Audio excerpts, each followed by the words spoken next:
showtime.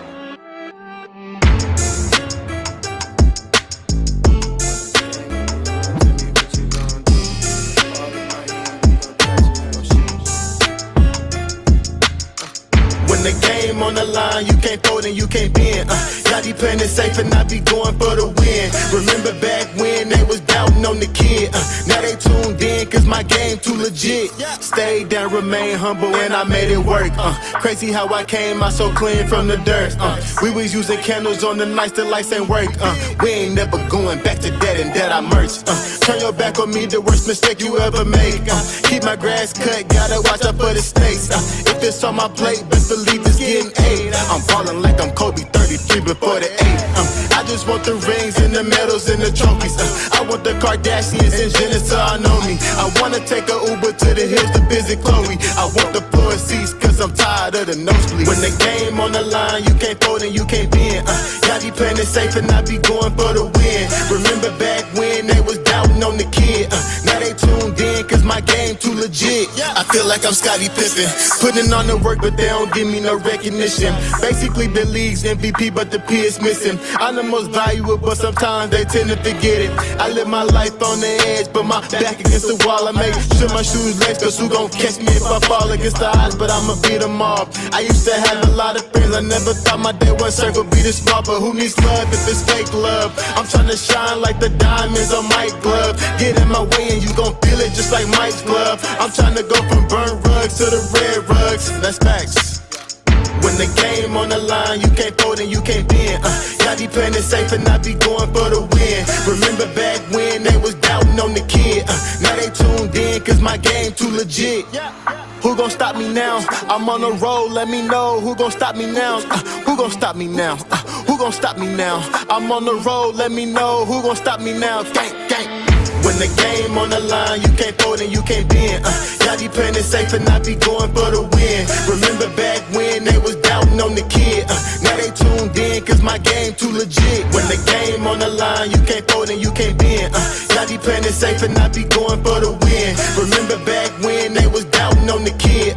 Now they tuned in cause my game too legit.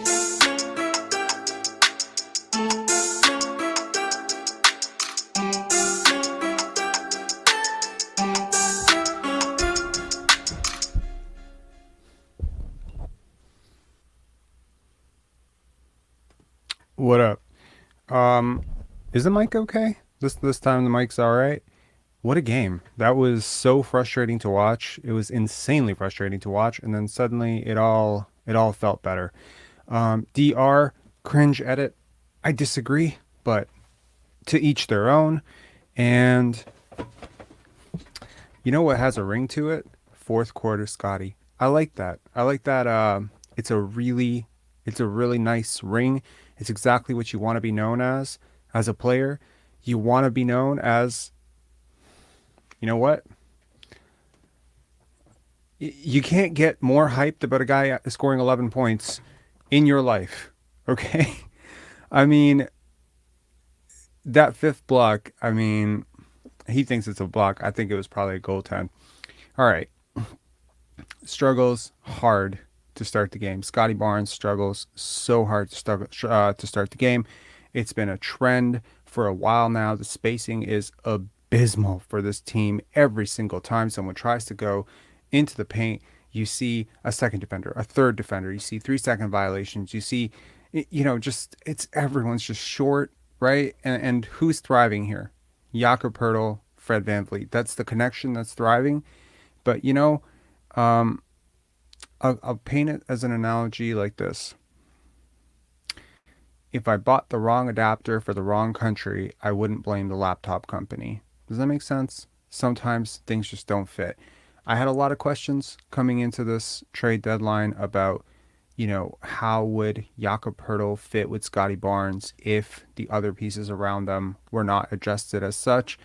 Will Barton, was he the answer tonight? Not so much. Sort of invisible. Let's talk about that fourth quarter burst. I think the Raptors looked a little bit more energized as opposed to flat in the fourth quarter. And that's great. You're at home. You had a day off. That should happen. But credit to Nick Nurse, perhaps, for, going deeper into his bench than he usually does. Let's Ego Zapara, yeah, cool, man. Let's keep it cool. Yeah, absolutely. Okay, let's look at the stats here. First, the Chicago Bulls. I mean, DeMar DeRozan with a stinker if there ever were one, right? 13 points, negative 15, barely. I think it's just a really tough series of matchups for him. Scottie Barnes is all over him. Um, but Scottie drew the assignment on Pat Beverly, and I think he had the game from hell as well. I've been hyping him up for a couple of days now, but I don't think he played that well. Pat Beverly, I mean, he was all right, but he didn't have a great game. But DeRozan, going up against Siakam, Anunoby, Barnes, this is a lot of length, and Raptor fans should remember that those are exactly the types of defenders that really bother DeMar DeRozan. So, kind of got a bit of a kick out of him talking about how he's going to drop 50 on the Raptors. I was just like, if Donovan Mitchell can't do it, I don't think you can do it. Zach LaVine, what a worthwhile investment of $40+ million, right? Very little defense, although he has been better, but he couldn't really get much going. To be honest, neither team can get much going, but the Bulls shot really well from the field, largely due to contributions off the bench from Patrick Williams, Ayo Dosunmu, right? They shoot 52%. I've talked about this troubling trend of the Raptors giving up 50+% from the field. Also coming in as one of the worst three-point shooting teams. They shoot 40% from three. So what do you really stop here, right? Now, as the Raptors, of course, it's not bad enough that you shoot, you give up 50 when you shoot 40 yourself. It's not bad enough you give, 40% from three, you shoot 35 yourself, and you shoot terribly from the line. Scottie Barnes leaving two at the line. Jakob Poeltl obviously being in the lineup is going to hurt your overall free throw shooting. Nice to see O.G. Anunoby have a bit of a bounce back game. He was really struggling. He got loose tonight, got a couple of threes to go down, battled on the glass, really battled defensively. Scottie Barnes, yeah, we'll talk about that for sure. Precious Achiuwa, he got the quick hook tonight, doing way too much. It's been happening for a few games now. He just tries to do too much with the basketball. It often results in really bad shots or turnovers. He needs to learn to play more within the team offense. I don't necessarily blame him. This is not really a dig on Fred and Pascal, but he has had some pretty bad examples in terms of tunnel vision. But it was nice to see Jack Armstrong calling him out for tunnel vision. I would just like to see him do it again. I would like to see Jack Armstrong, who's a very genuine guy. I'd like to see him, I appreciate him calling out Scottie Barnes for his struggles or Precious Achiuwa for having tunnel vision, but he's not the only guy who's struggling, and he's not the only guy with tunnel vision. And, to that, I say Pascal Siakam, right? Fourth quarter, he was like, when I say bad, like he was clanking shots, couldn't get past Vucevic, the guy that every, quick small forward, power forward just blows right past. He's settling for mid-range jump shots. Pascal Siakam has to be better. If the Raptors are serious about making a playoff run, he has to be so much better. Jakob Poeltl, another efficient night. 3 boards, 26 minutes. I mean, it is what it is at this point. I seriously believe that you need to stagger the minutes between, if you're going to have him and Scottie on the court together, you really do need to keep it to an absolute minimum, because they need to occupy all the same spaces on the court, and it just feels so frustrating. Like, it's like I almost had a migraine watching the first half of the basketball game, because I'm just watching Scottie like run behind the defense, and there's just no way for any pass to get through to him. I'm seeing him try to initiate a shot, and I'm like, yeah, of course, his touch around the basket needs to get better. He's been leaving shots short for a month now. I mean, this is an issue that has persistently come back, and, time and time again, we've seen it on and off. He's had issues with touch around the rim, going back to last year when he had, the knee issue, and then, the touch just evaporates for a few games, and then it comes back. So, he's not a guy who generally leaves shots short, but when he starts to, it tends to spiral, and it looks really bad, because he's so tall and he's so athletic and he's so long that you think, like, how is he not dunking every one of those shots? And then this leads to people questioning his athleticism, et cetera, et cetera. But there's been a tendency this year for Scottie Barnes to have a really, really tough game through 3 quarters. And man, was he having a tough game through 3 quarters. He had 3 points. And then, he was leaving things short. He was missing shots at the rim. He was guarding his butt off. Like, he was trying his best on defense, although he gave a blow by to Patrick Beverley, and he was trying. He was trying on defense. And then that fourth quarter comes, and he's running point, and he's directing traffic, and it just looked like a switch turned on for him. He was like, "Oh, it's winning time." Not to, use that term liberally, winning time, but I am using it on purpose. Winning time. I'm gonna say it again. Winning time, right? You know what I'm talking about. It was it was a brilliant performance, and on defense, you know, I gotta tell you, I was messaging live with someone over the game, and someone said he just blocked DeMar like he was a child. And that's exactly it. He blocked DeMar like he was a child. What a he just changed the game. Changed the game on offense, changed the game on defense. And despite, Fred VanVleet coming back in and Pascal Siakam doing his absolute best to sort of stop the ball movement, it didn't work. The ball continuously kept moving, guys kept crashing the offensive glass, and shots kept going up. And, 35% is not something to sneeze at if you're the Raptors. It's better than they usually do. And his defensive effort and his energy and his stage presence was a really big part of why I think the Raptors get the win tonight. Again, in terms of team stats, I mean, what's really sticking out to me, obviously, is that the Bulls shoot better from the line, better from three, and better from the field, and somehow still lose. How the hell does that happen? And it's not like they lost by like 1 point. I mean, they lose decidedly. I mean, granted, it was very close, but like down the edge. But like a 6 point game, and you would look at these stats, and it's really the turnovers, right? The Raptors forced a ton of turnovers, and one thing worth talking about is the Raptors do not capitalize on their turnovers. They forced 12 turnovers and got 14 points off of those turnovers. That number needs to get a lot better. Um, but yeah, like they get a ton of steals, and look at the field goal attempt differential. 71 to 94. That is like that looks like a typo, but it's not.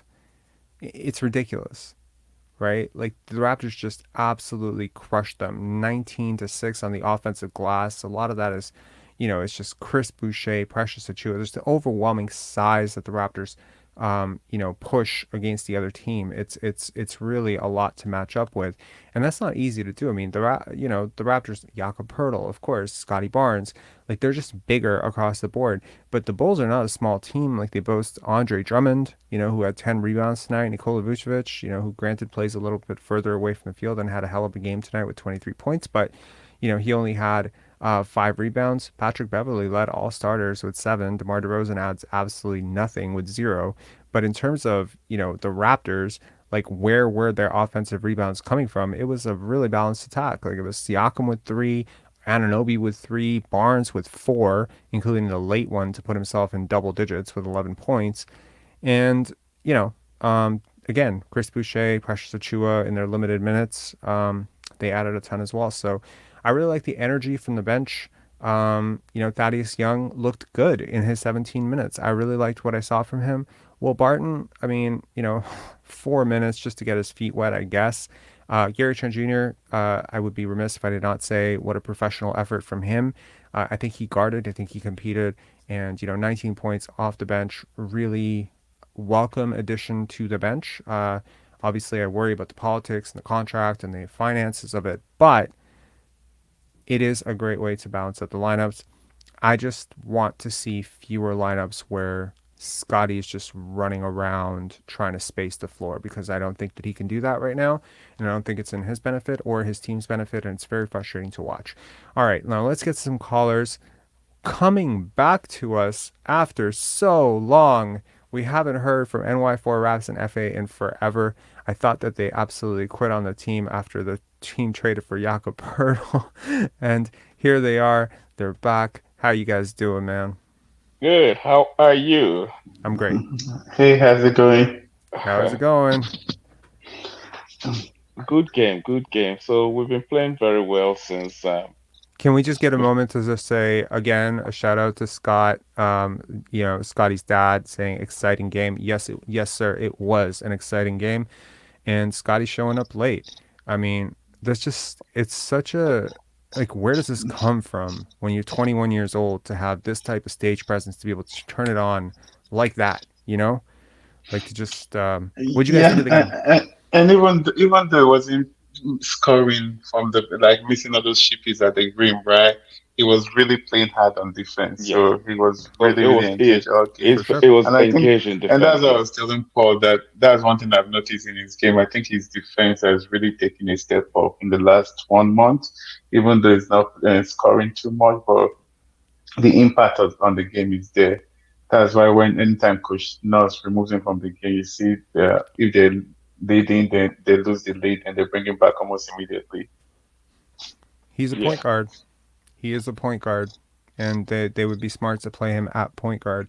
Um, But I what do you? think you're right, right? With Porto playing really well, but they take the same space, right? So, Hmm. and I mean, Is not at the point where he can make all the jump passes. So he just end up roaming around it's around the never going to three be in point line. anyone's benefit to have a guy just who cannot move outside of that space, right? True. Like, True. it's just never going to be in. It doesn't matter. Like, even if Scottie could shoot, let's say Scottie was a 40% 3-point shooter, maybe he could make up for it a little bit. But it still makes the offense so much more predictable to know that there's always going to be a second line of defender there, right? Like so Hmm. much of what makes Golden State's offense a little bit more dynamic is their ability to go small. They can pull Draymond out in the front, and so much of what the Raptors were doing earlier in the year when it was actually working for them, I think was Scottie playing small ball center, Scottie playing point with Precious Achua playing center. I think this sort of like space. I implore anybody to go back to the Brooklyn game or the Milwaukee game and see when Scottie was attacking those gaps in the fourth quarter, how Exactly. far was the second defender from his defender? Like how far? And look at today, look at the last two games and just see like how congested everything is. It's not just hurting Scottie, it's hurting OG, it's hurting Pascal, it's hurting everybody who Hmm. tries to go into the paint. The only people it helps is basically the guy, who's trying to bring back the 90s offense with Karl Malone and John Stockton, which And is Van Vliet I'm passing to very him. as well. yeah. I think I, I want to talk about Precious Ashiwa for a second. Like, I don't know what's wrong with him. It's like Ah, sometimes he has actually, the IQ of a rock. Like, come on, like you want to dribble into like 10 people at the same time. Thinks he's Michael Jordan. Come on. Achua is Achua's own problem. Precious Achua is his own problem. It's not for a lack of confidence, man. Like, I mean, I love his confidence. I'm not gonna lie to me you. too, me too, me too. If He's you got give he's got real he's if you give Scotty that confidence, Scotty will be like a superstar already, like driving and attacking and Yeah, everything. for sure. But He's the got some IQ, swagger to him. I but like yeah, that. the difference is Scotty knows the game.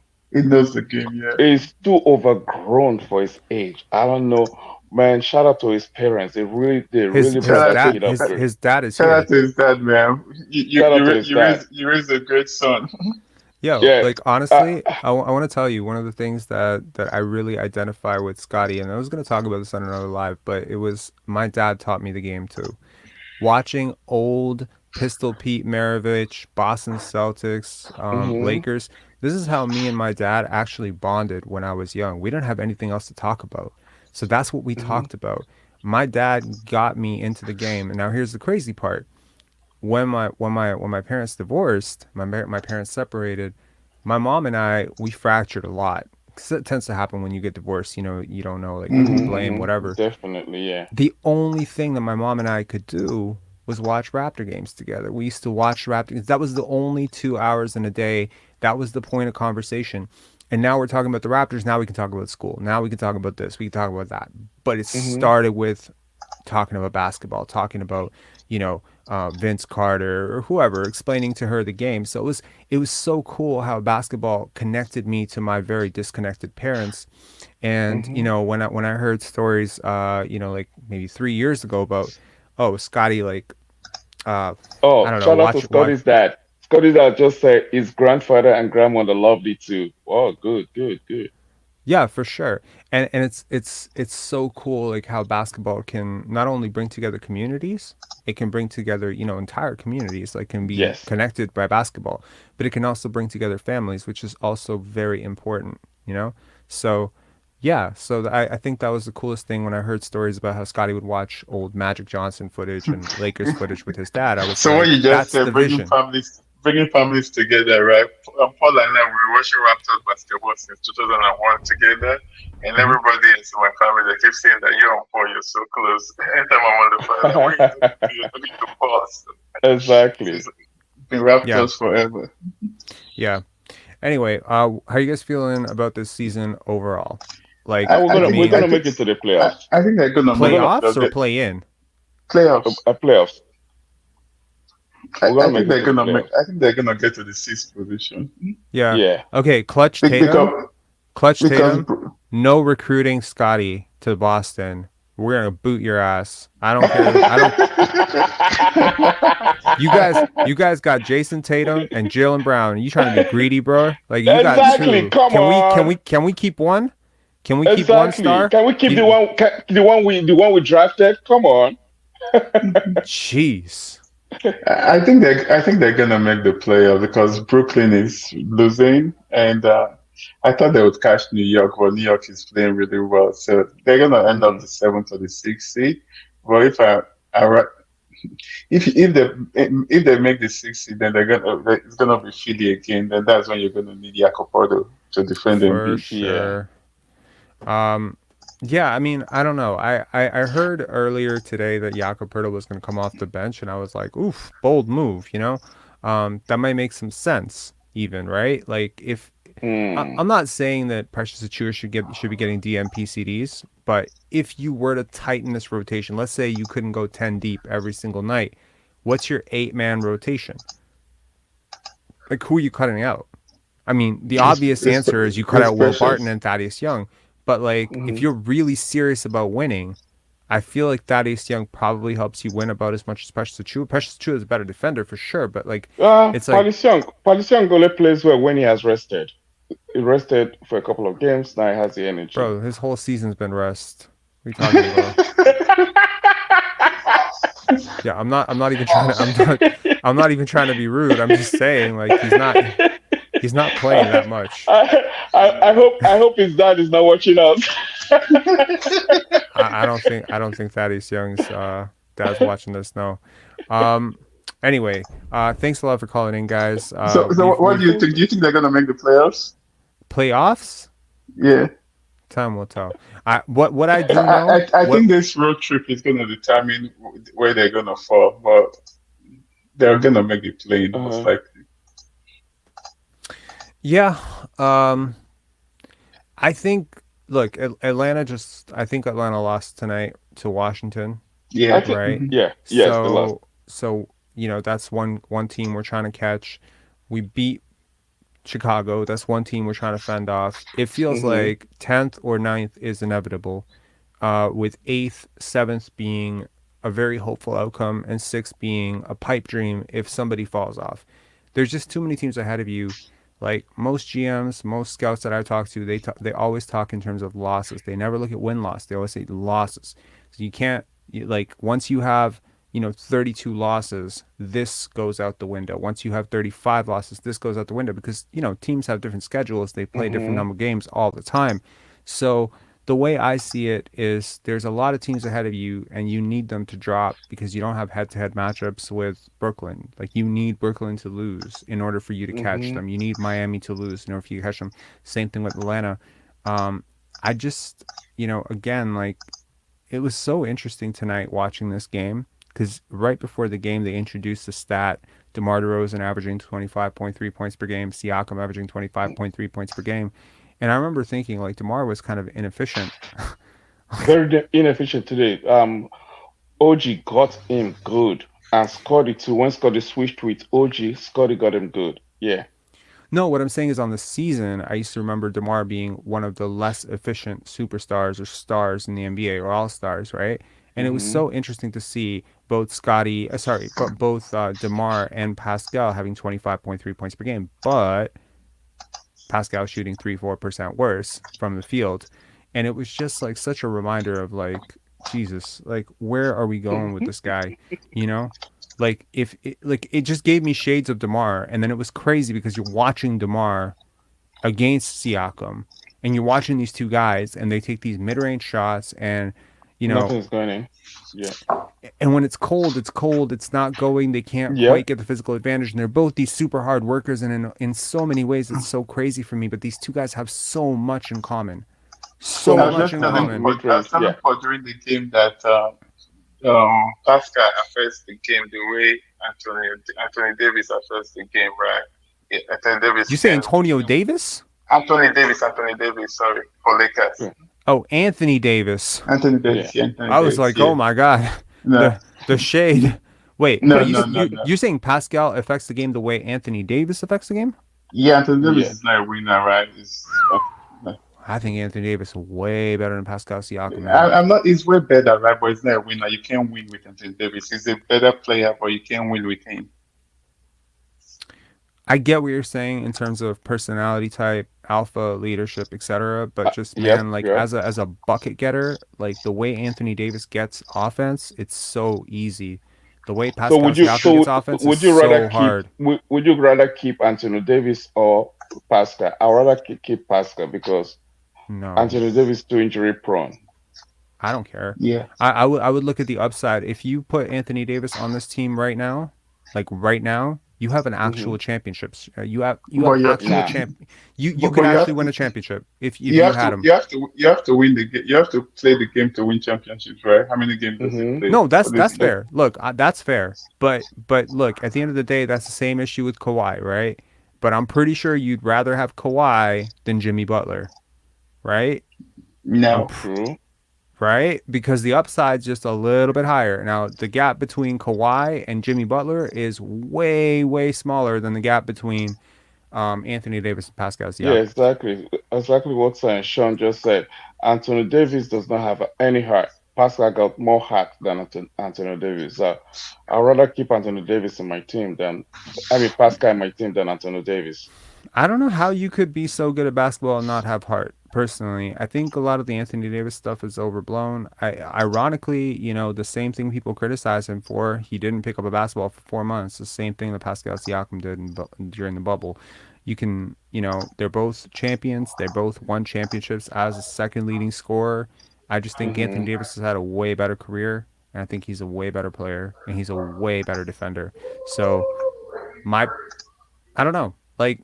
I look at careers, right? I look at a career like Paul George, right?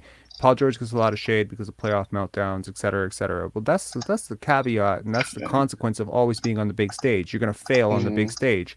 Let me ask you a Siakam, question. Is Anthony Davis a top 75 player? No, it's top not. 75 player all No, time. it's not. Yeah, It's not. it's not. Yeah, he is. It's not. Nah. I'll Yeah, he take is. Dwight. I'll take Dwight Howard, Dwight Kyrie Howard, over yeah.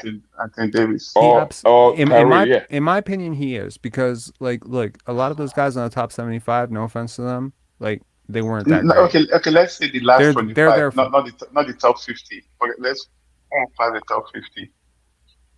What do you mean? The top 50 that was announced in the past, right? The last 25 that was added recently. Who would you not- it's- rather add in front of him? Dwight Howard, Klay Thompson, Dwight Howard, yeah. Dwight Yeah. Howard or Kyrie. Kyrie? Yeah. Nah, I give Anthony Davis a nod. I like Kyrie. I like What Kyrie about more than most. Dwight Howard or Anthony Davis? Okay, you've answered it. Thank you. It's close. It's close, but I give it to Anthony Davis.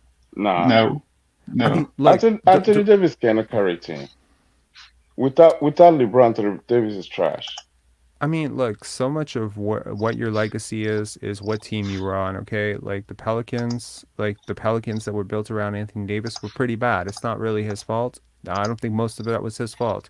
They decided to get really competent when he was leaving. And if this team was around him now and he hadn't demanded out, maybe he'd be a lot better. But I'm telling you, when he played for the Lakers this year, they were good. When he doesn't play, they suck. And I think he makes a really big difference. Now, to the specific point of, Dwight Howard and his career and his arc and whatever, I mean, back injuries and all that stuff really cut his prime short. I think a Hmm. lot of people still remember Orlando Dwight. Maybe people don't remember how long that actually lasted. That was like 6, 7 years. Like, Anthony Davis is more than 6, 7 years into his career. He's sustained it for longer. I think he will sustain it for longer. He's more skilled. I think his game could gracefully transition.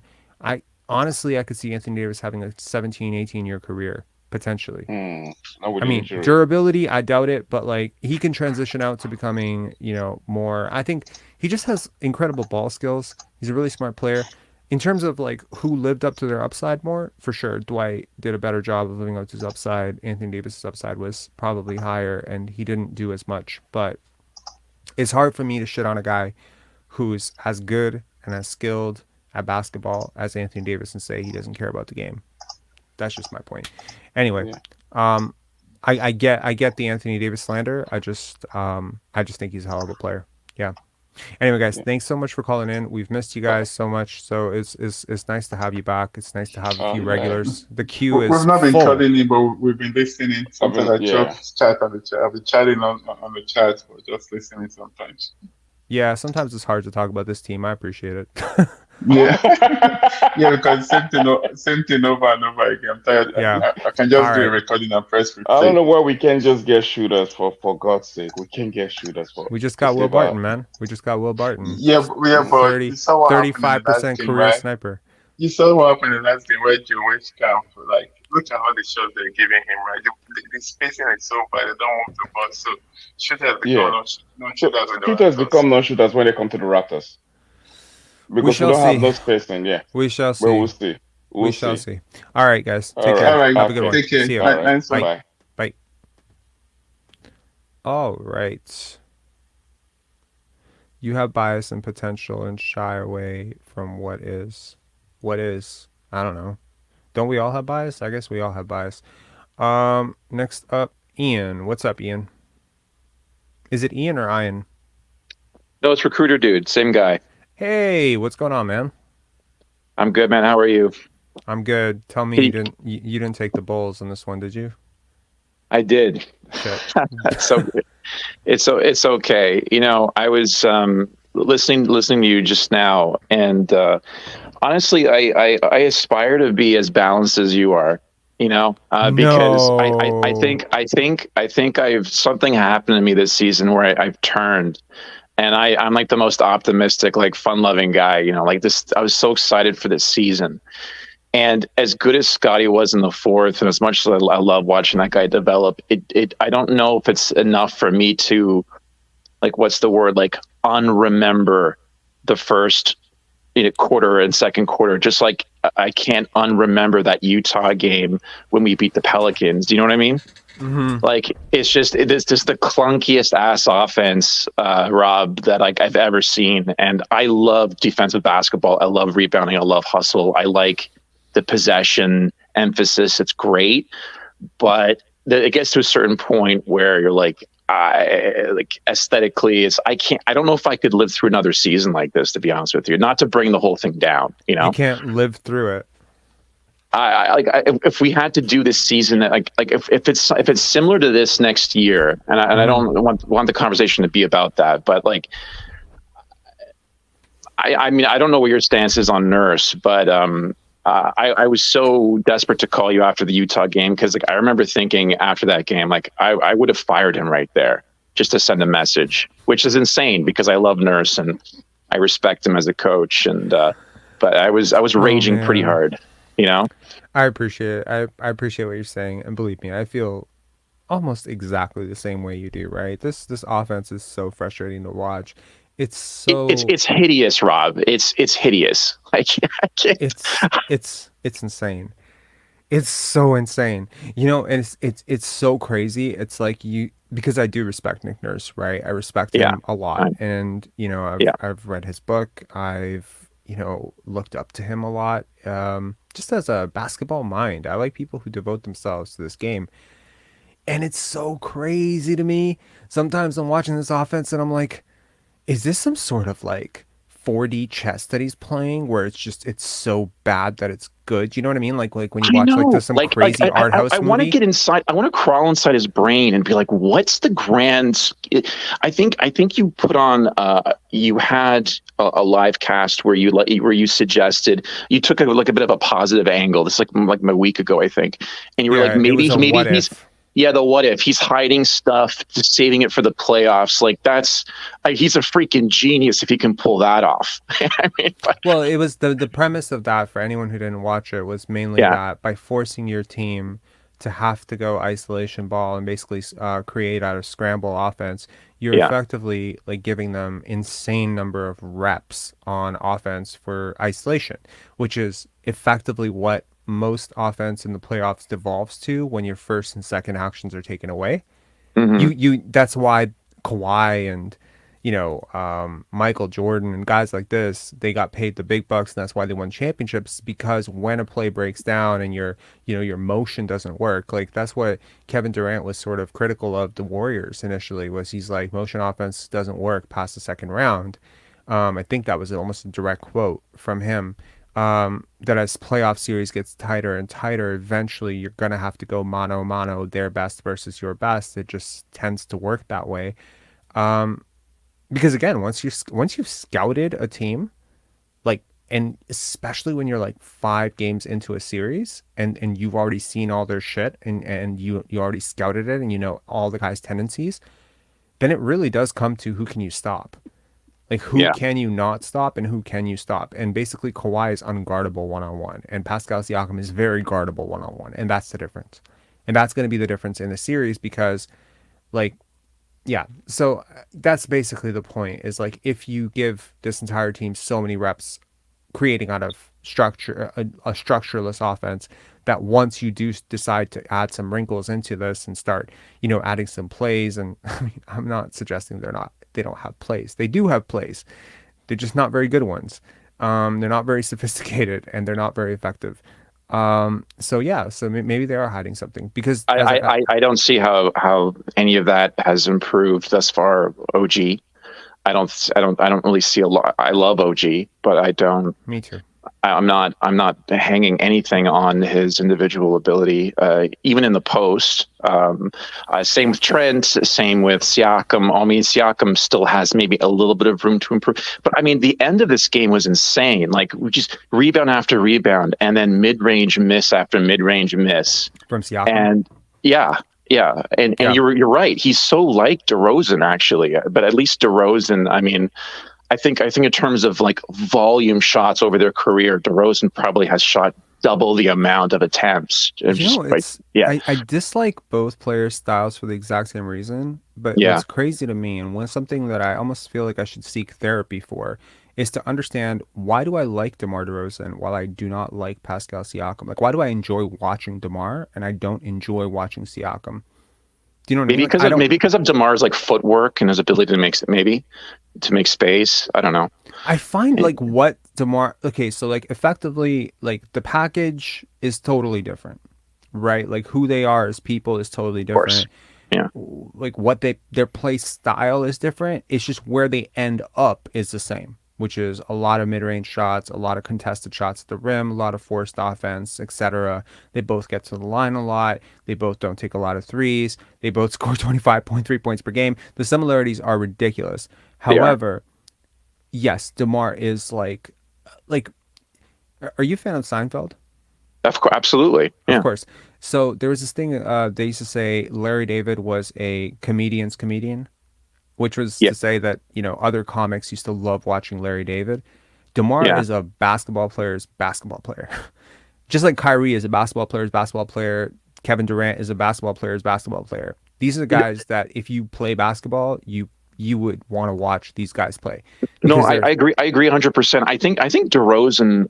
Do you remember the player that he modeled his game after? It was a very like not unknown person, but not someone that you would normally. Most people like they model their game after like Kobe Bryant or Michael Jordan or whatever, but he modeled his game after an unsung like mid-range savant. Who? I just can't remember who it is right now. I always thought that he modeled his game after Kobe. Well, who did he model his game after? Does anyone know in the No, chat?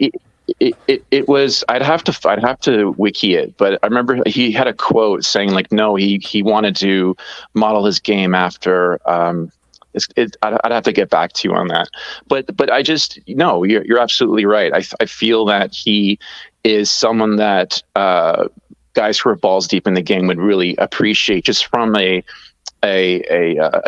such a utility offensive player. Is Can you do basically me what I a want to say. favor? Google DeMar DeRozan modeled his game after and tell me what you find. Do you see it? Me? Yeah. Yeah. Yeah. Do you have your computer open? Yeah, I do. Yeah. Just put DeMar DeRozan modeled his game after, and then nothing else. Just see what comes up.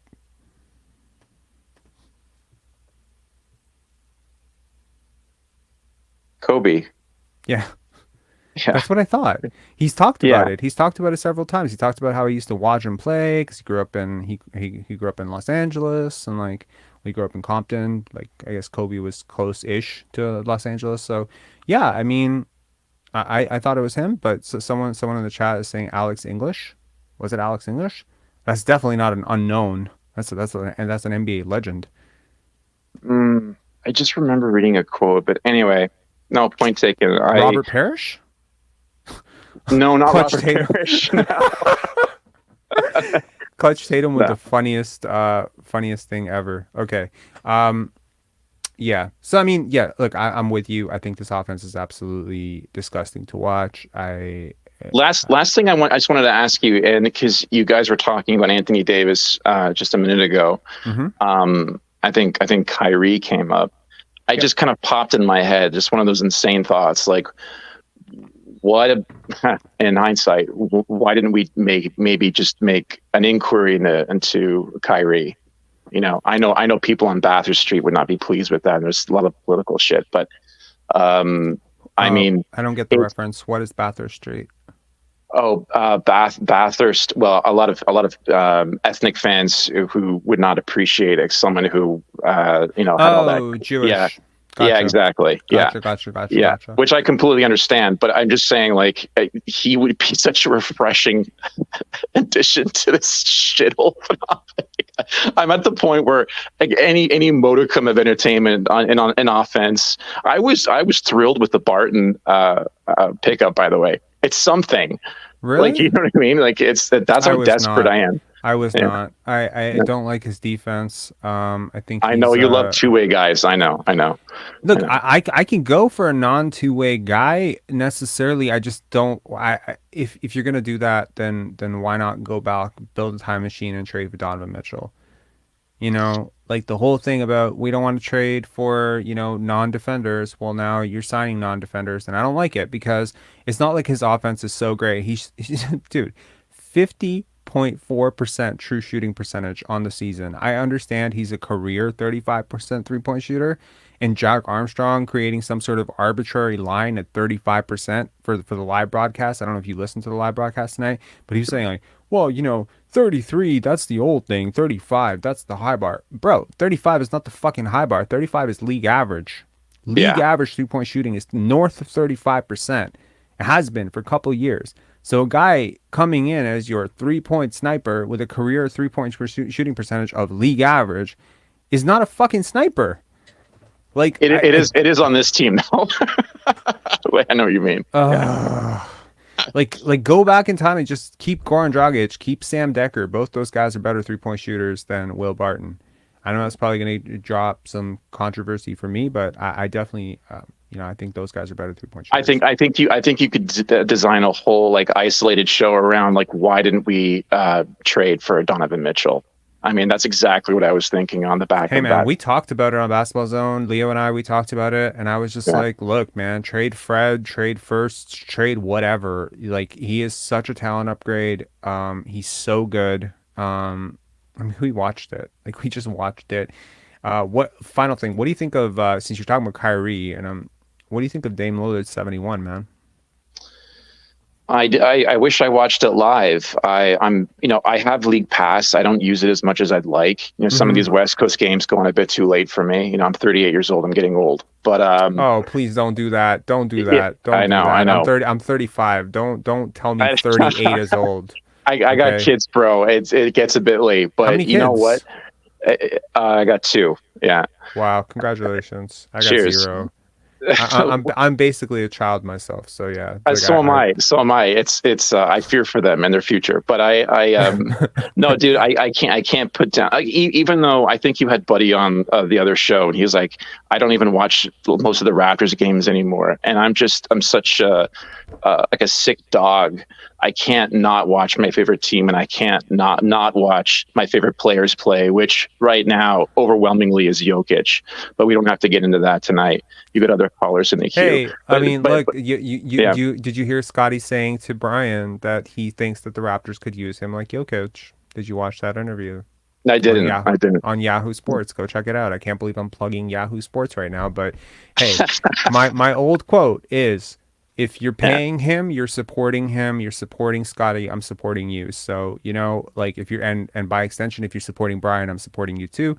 Yahoo Sports giving Brian a platform to speak about Scottie, that's great. So for me, I'm like, I'll plug people in that direction happily.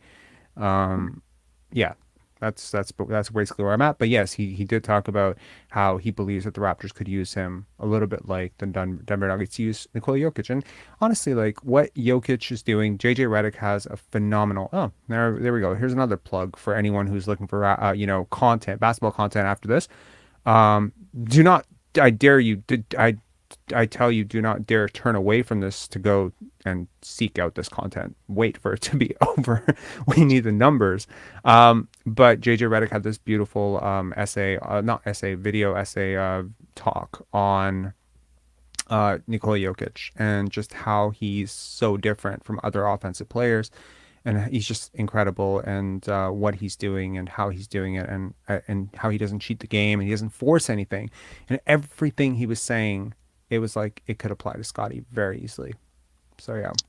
Well, listen, something to aspire to. I think one of the smartest people who talk about basketball today, my opinion, is Redick, and I applaud him just like I applaud you. He's blowing up rightfully, and I don't agree with everything he says, but Yeah. when he talks about how special Jokic is and how he deserves all the praise. I mean, we're talking about a player that, I mean, at the end of the day, is probably going to be one of the all-time greats ever. And I know we're obsessed with rings, and we're always obsessed with postseason performance, and I mean, it's just how it is in the NBA, and I get that. But I mean, I'll gladly keep the candlelight on to watch him play. Well into the night. I think he's basketball says he's the best offensive player of all time. I think he's close. He's close. Yeah. And I'm a Doncic fanboy, but I mean, Jokic is just on another. If my son picks up a basketball, I will watch this guy play. You were talking about how you would watch your. How tall is your son? Oh, for his age, he's not bad for a 5-year-old. He's a bit tall. Yeah. Good stuff. Yeah, I don't know if he's going to be 7 foot, but I know you were mentioning that you and your dad would watch Maravich and stuff, and that's amazing. And we would watch old highlights, and I remember my first memory, like one of my first memories of my my dad, and my dad was not he was not a potty mouth person or whatever. Mm-hmm. But I remember playing the basketball court. It was in New York, and it was the first time I was shooting a basketball. I was 4 years old. 3 years old, 4 years old, around there. And no, what am I talking about? I was 5 years old. 5 years old, shooting a basketball, and I was playing with my friend Keith, and my dad's sort of coaching from the sidelines. He's like, no, dribble that way. Can't do that. That's a double dribble, etc. And I got really frustrated, and I just threw the ball, and he made me go get it. And then I get it, and then I finally scored my first basket, and then, I fell, and then I scraped my knee, and I started to cry. And he just let me sit there. And he just looked at me. He's like, get up. Get up. And I was just I was used to my mom kind of coddling me and maybe helping me get up. But no, he just forced me to get up. He's like, Now get back up, check the ball, do it again. Again, I just had a Yeah. bloody knee, and it kind of taught me. And then of course later on, my mom yelled at him like, "How could you not stop everything in the whole world and get him some, Bactine and disinfect the knee?" But I love that, and it's one of my favorite memories of my dad and I, and it's a really cool thing. Yeah. There's a lot of lore behind Pete Maravich and his father, and it's there's a lot of ugliness too in that as well. But it's like That's ironic.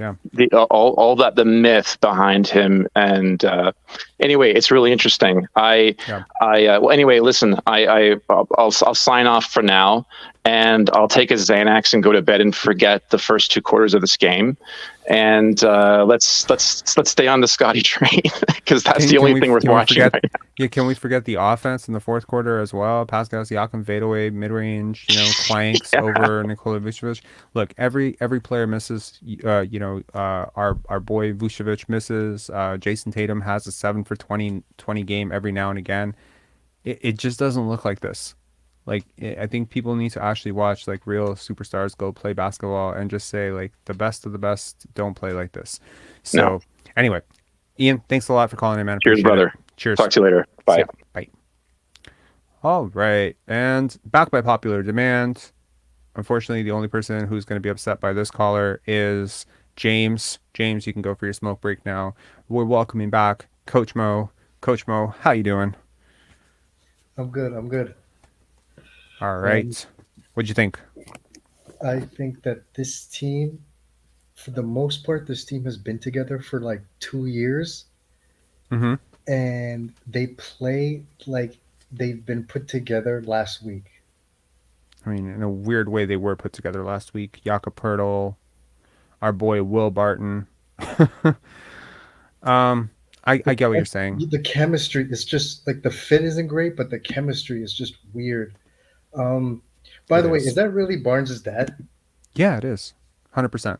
I can verify. Yes. Wow. Okay, so that's interesting. Yeah. Why is that interesting? No. Because it's Barnes' dad. That's why it's interesting.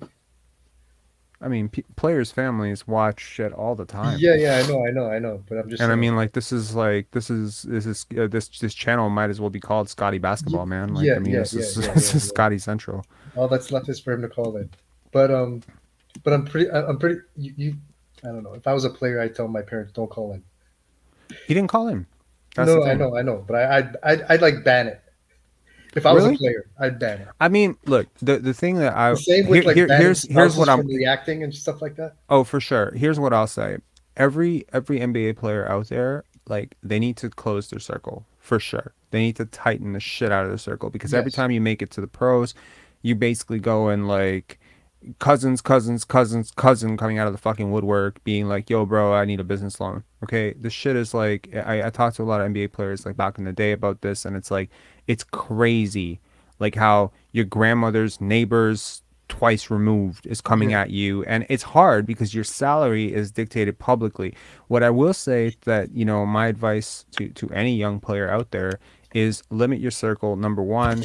And to any family members out there who are close family members, like we're talking parents, brothers, sisters, grandparents, like first uncles, like really, like we're talking first, those people, you need to like make sure that you steer clear of the controversy.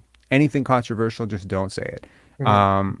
And like I wish this is something that Fred VanVleet had explained to his family prior to his family, doing what they do.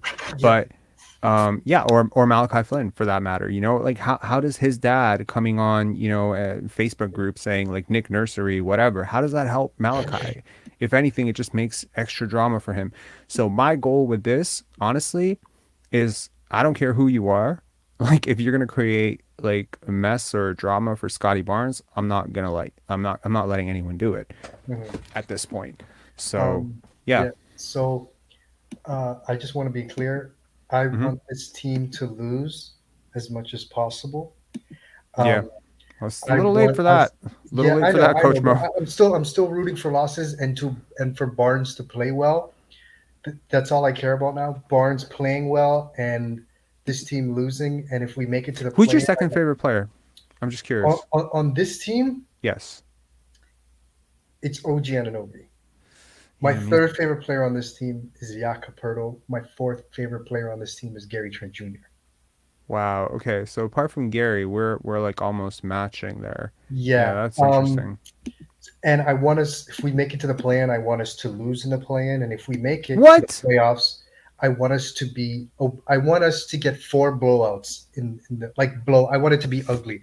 I want there to not be a shred of, I don't want Masai, Nurse, and Webster to even have 1% of their brain thinking, let's try this again. Like, I want it to be over. I don't want to see this ever again. And I want everything to go wrong. So they literally shake this. They have no, I'm done with it. I'm done. I'm done. I'll be honest, if they make it to the playoffs, I want like an upset. I want them Of to course, of course. kill. Obviously, I'm going to be I want cheering in them. the playoffs. I'm going to be cheering in the playoffs. But if we get destroyed, if it's 4 blowouts, like, it's so bad, they have to identify our body with dental records. Then at least silver lining is the silver lining Yo. is get rid of everybody and start over with Barnes. Okay, so Because a competitive I first round series I means continue on the treadmill. I feel like okay, we're both watching the same season unfold, right? Like okay, I mean, can they can you doubled can you down think on of this. it? Can you think of Doubled another down on this. They did what we never thought they would do. What they did at the deadline, we didn't think was possible. So we No, have to adjust. I'm with you. I get that, Okay, and that was very surprising for me as well. And I was like, there's no fucking way that they're gonna add a non-shooting center to a core that already can't shoot, who's 27 years old on an expiring contract. Then boom, they did it. and add another dude who needs to be paid. And another dude who needs to be paid and move off a first round pick. I get it. Okay, it was crazy. I think if you look at okay, can you think of another okay, think about superstars across the league. Jason Tatum, like Yeah. what's your list? Like, Jason Tatum, Luka Doncic. Can you imagine in a million years Luka Doncic in the fourth quarter having to pass the ball up to Spencer Dinwiddie to close out games on a night to night Dude, basis I was gonna every say this. single This is night? one of my People notes. saying fourth quarter Spencer, Yeah, fourth yeah, quarter Spencer coming up. No, I know. it's very obvious to Well, me, and if it's obvious to me, it should be obvious to just about everybody on yes, this yes. Raptors team that this is Scottie's team going forward, and it should be Scottie's team as such. Hmm. If this is what okay, there's two versions of reality, and I think this might help for some people who are feeling a little bit nervous. There's two versions of reality here. Version of reality number one, they think that a Scottie and Pascal pairing as a duo, a 1-2 punch in whatever order, is the future, right? They want to merge the present and the future into, something because guys like Pascal don't grow on trees, and that's 100% fact. You cannot guarantee me that everyone from last year's draft is going to have a better career than anyone from last year's draft is going to have a better career than Siakam. That's a pretty rare talent. We may not like him that much. We may think that he's inefficient. We might think Scottie's better, but he's still a hell of an asset, right? Yes. So you could think that that's one pipeline. Pipeline number two is maybe this is like, hey, this is a guy who kind of came up with us. We scouted him, we drafted him, and this seems to be the sentiment that I've gotten from a lot of the Raptors people that I've talked to, is we drafted him, we scouted him, we raised him basically, we developed him, and we owe him, a chance, right? See, And this owing thing, this has been there all the way. This has been there all the way with Kyle, DeMar. Look, most GMs, I gotta be honest, most GMs, look at what the Dallas Mavericks did the year after they won the championship. What'd they do? They blew it up. Did they bring back everybody? No. They blew it up. They told that team wasn't going to win another one anyway. I don't think. but you don't know that. I mean, Yeah. Okay, I don't think they would have. fair enough. Fair enough. They didn't even give them a chance. Fair. They didn't give him a chance, and that's happened to quite a few teams, right? Like there are a lot of teams out there that win one, and then they let guys walk because the minute you win a championship, anyone who's gonna get paid is gonna get paid a lot because there's all that extra allure of, oh, he's a champion now. So maybe this is like, hey, we know this is gonna be Scottie's team. We also know that Scottie is not perfectly ready to be like a playoff number one option right now. No, You cannot. No one is on this roster. No one on this roster is. I agree with you. And if you believe that that's coming down the line, that Scottie will get there by age 22, 23, 24, whatever, then why not do what you believe is the right thing by by Siakam, OG, Pascal, whatever, Fred, sorry, and just let them have a competitive roster to chase one final playoff run with. And if it doesn't work, yeah, you've lost a draft pick. You may not bring back Jakob. You may not bring back Gary. You might have to tear this whole thing down in the offseason. You might do some sign and trades. Who knows? But this is sort of from the heart. I feel like Masai operates from the heart. I feel Sure. like he did a little bit of this for Kyle as well. I think he did this for DeMar.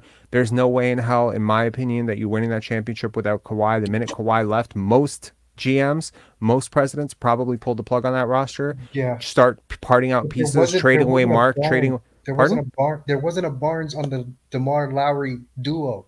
There wasn't a young stud. There wasn't the future of the franchise on the team. You didn't feel It that way about wasn't Jonas, eh?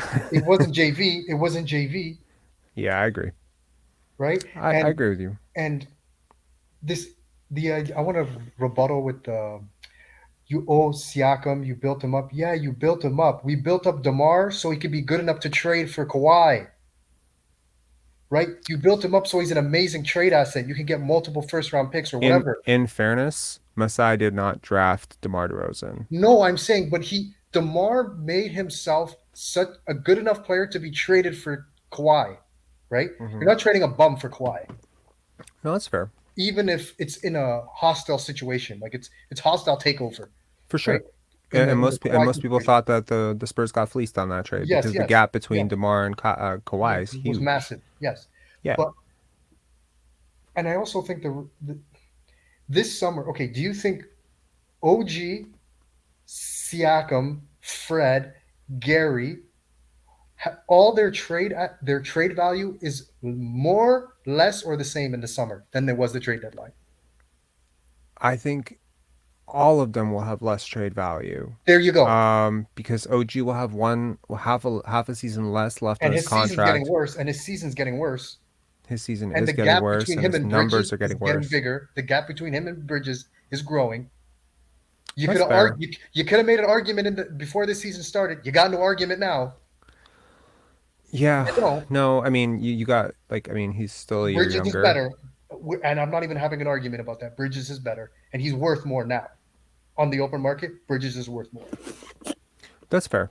No, look, that's fair. And And I would look, have fought tooth that's and nail for OG in the summer. I would have fought tooth and nail for OG in the summer.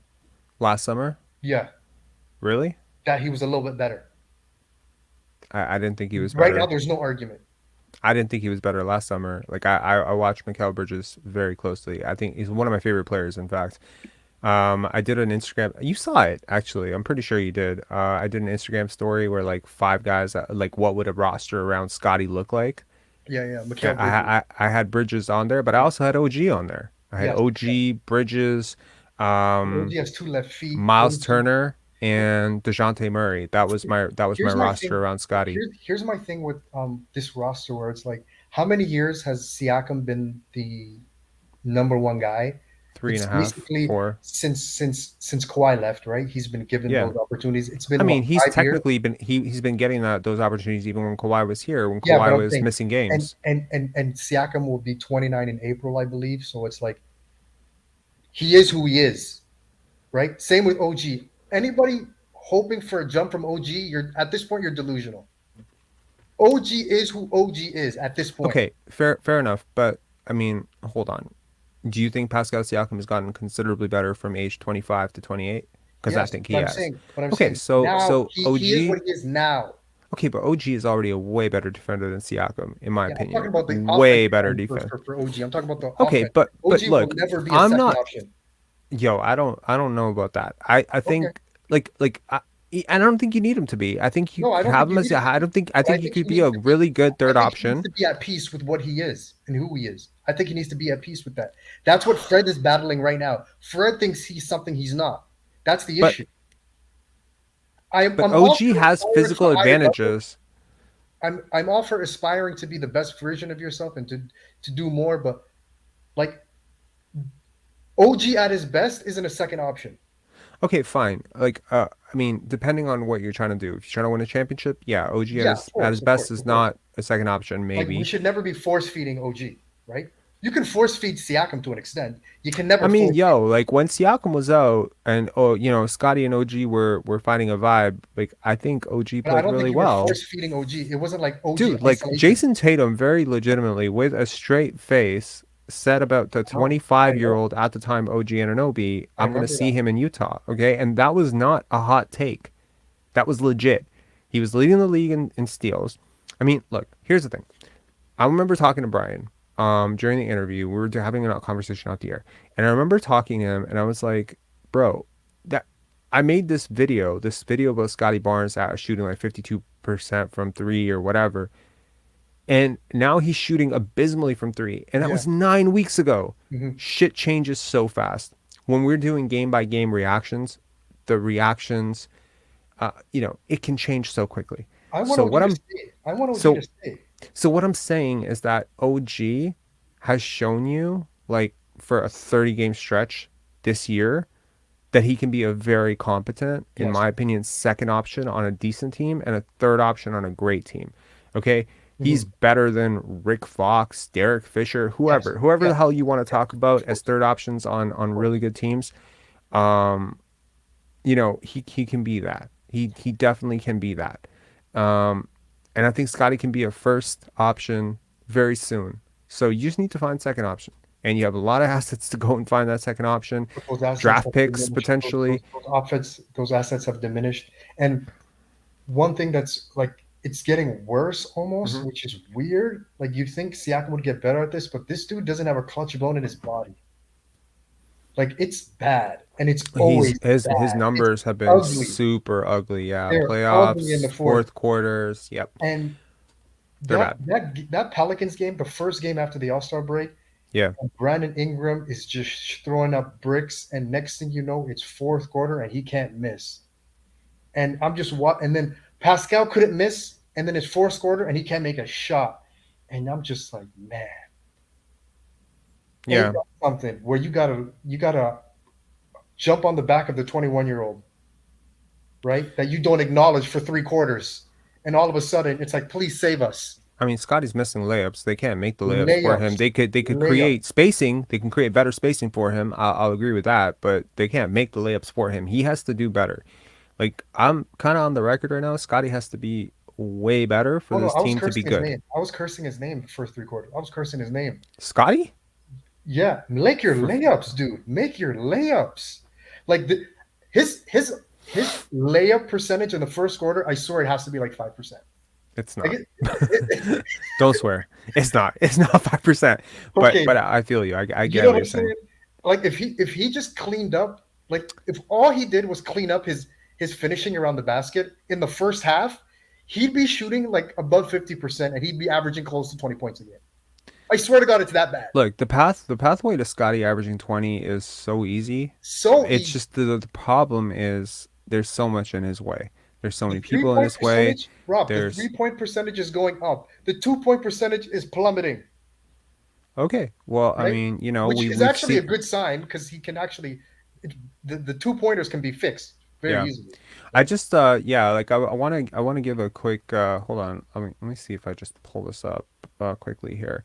A supporter of this channel yes, Scott saying just not consistent. I mean, look, man, like Scott, like I think it's hard for a player who's not a natural scorer, in my opinion, not a Mhm. natural scorer. He's more of a natural playmaker to to somehow adjust to an offense that suddenly has this like seven Yeah, footer who cannot pop, like he no, cannot go away from the basket. I think Scotty raises his game when games matter more because yeah. And Perta wasn't in when the his game in the back is fourth. against the Perta wall, he wasn't in the thinks game. less. Perta He wasn't in can't. the game. Pardon? Perta wasn't in the game at all in the fourth. Not at all. He came back. In the He came fourth, back, didn't he?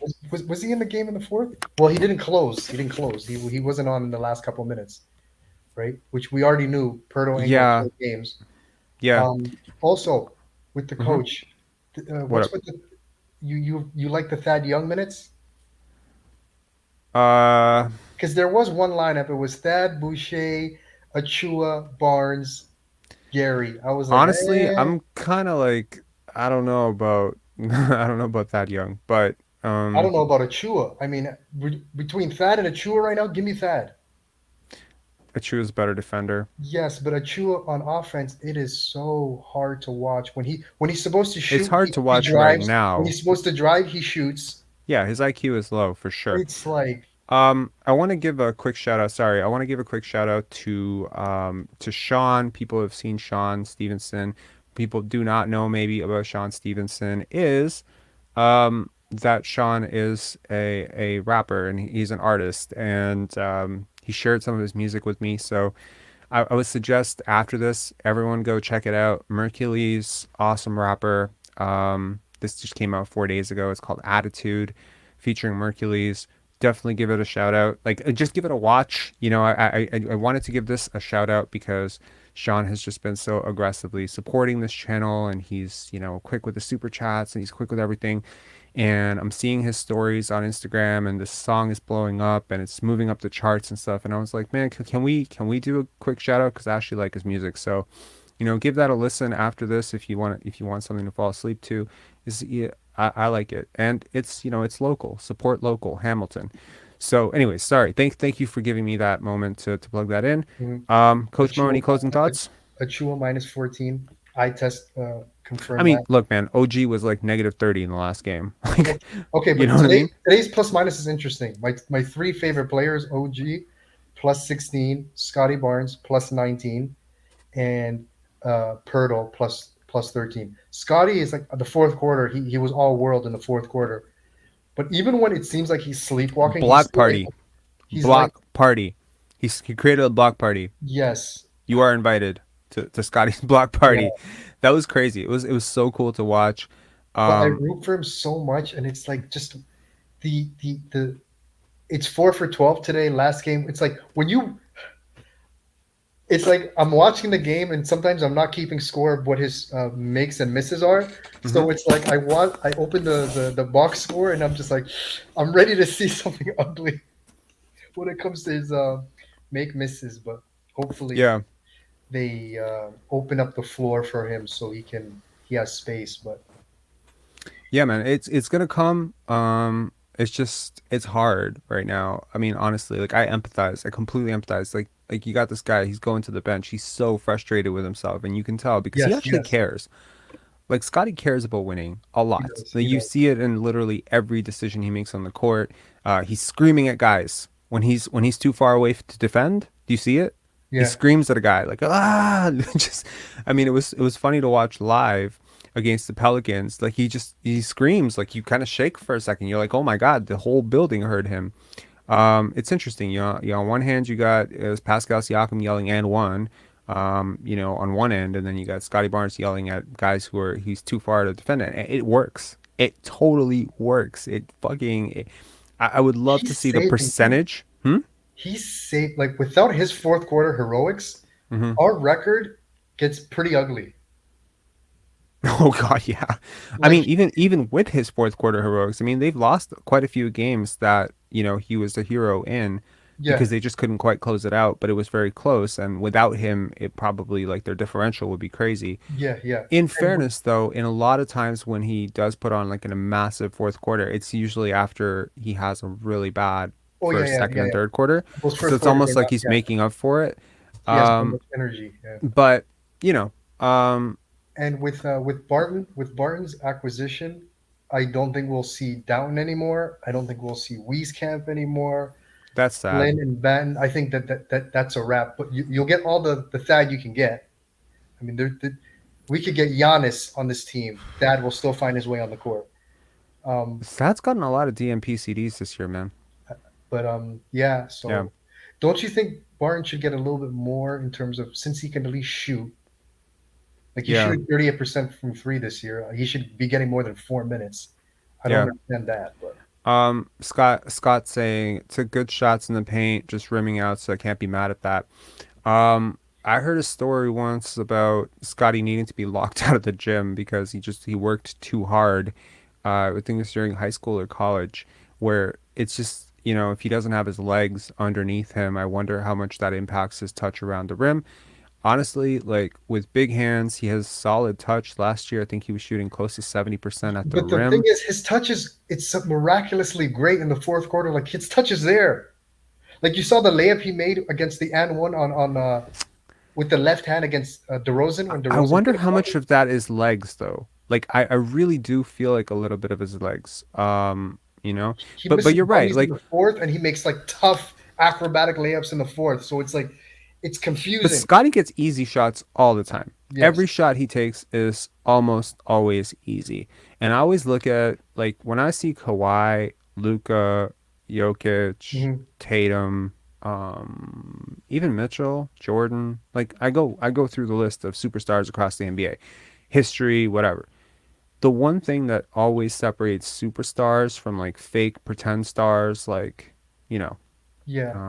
I know guys what who you just mean. put up big stats on bad teams is they get easy shots. Everything seems easy to them because things are slowed down for them. Number one, they're seeing the game at a completely different level. Kobe, his fadeaways do not look like Jerry Stackhouse fadeaways to me. Even if you could look at their shot charts and they look kind of like, oh, they're taking a lot of same shots from the same places. Kobe and Mike, Kobe and Eddie Jones, Kobe and Michael Finley, Kobe and you know, there's a gap.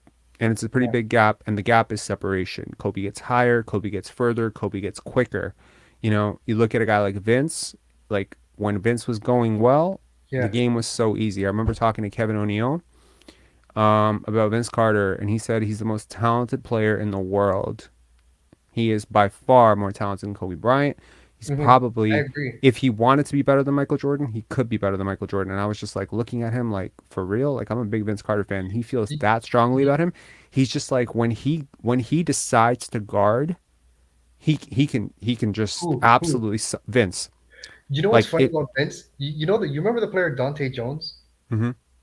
Yeah, I do He was on a podcast and he talked about Vince and he said Vince was the most talented player I ever played against. And he easily. said the key with Vince was he's so nice. You just treat him nice. You talk to him. You shake his hand because he's like if you piss him off, he'll give you 40.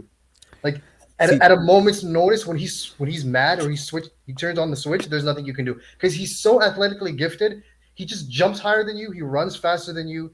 There's nothing you can do, that's what it right? And is. But like to me, it's like to be great in basketball, mhm, sports, mhm. life, whatever. You need to want to hurt people to some Yes, extent. I don't mean it in a bad way. I don't mean like hurt people like Joel Embiid hurts people or Pascal Siakam tripping people. I Barnes don't in the mean like fourth that. I quarter, don't mean basically. dirty. Barnes in the I fourth mean quarter, like basically. I mean like you can't be like buddy with people. Like there has No. to be a dog in you, like an actual dog. Like I mean, I'm not playing basketball now. I used to play basketball a little bit, but like, I'm not playing basketball now. But like, now I channel my competitive energy into things like chess, right? So like, if somebody is offering me a draw when I'm ahead, like my girlfriend would be like, "Are you talking like you talk so much shit while you're playing chess?" I'll be like, "Oh, you want to offer me a draw? I'm gonna fuck you up." Like, it's Mhm. so funny. I'm bringing basketball trash talk, basketball court talk to chess, but that's just competitive nature. Like, I mean, I was born to want to fight. Like I want to fight for things, I care to fight. I won't just lay down and die, you know. I don't think that's something you can teach.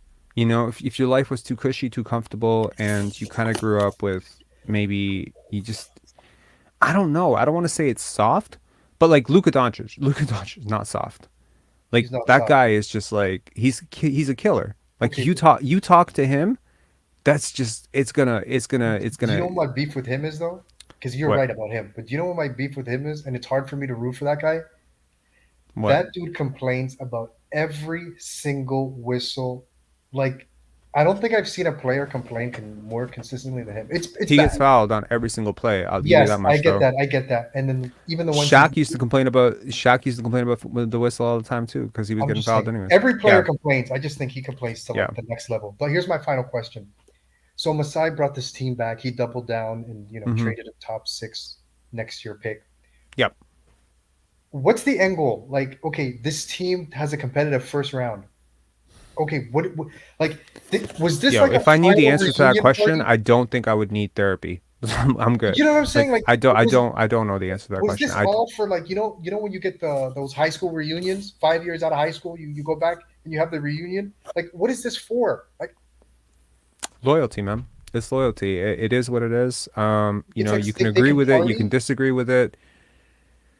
I disagree with it 100%. I don't think Jakob makes this team, but look, they sold themselves on it. It is what it is. You know, you're with them now. You can't undo the trade. You give this core a chance to do what?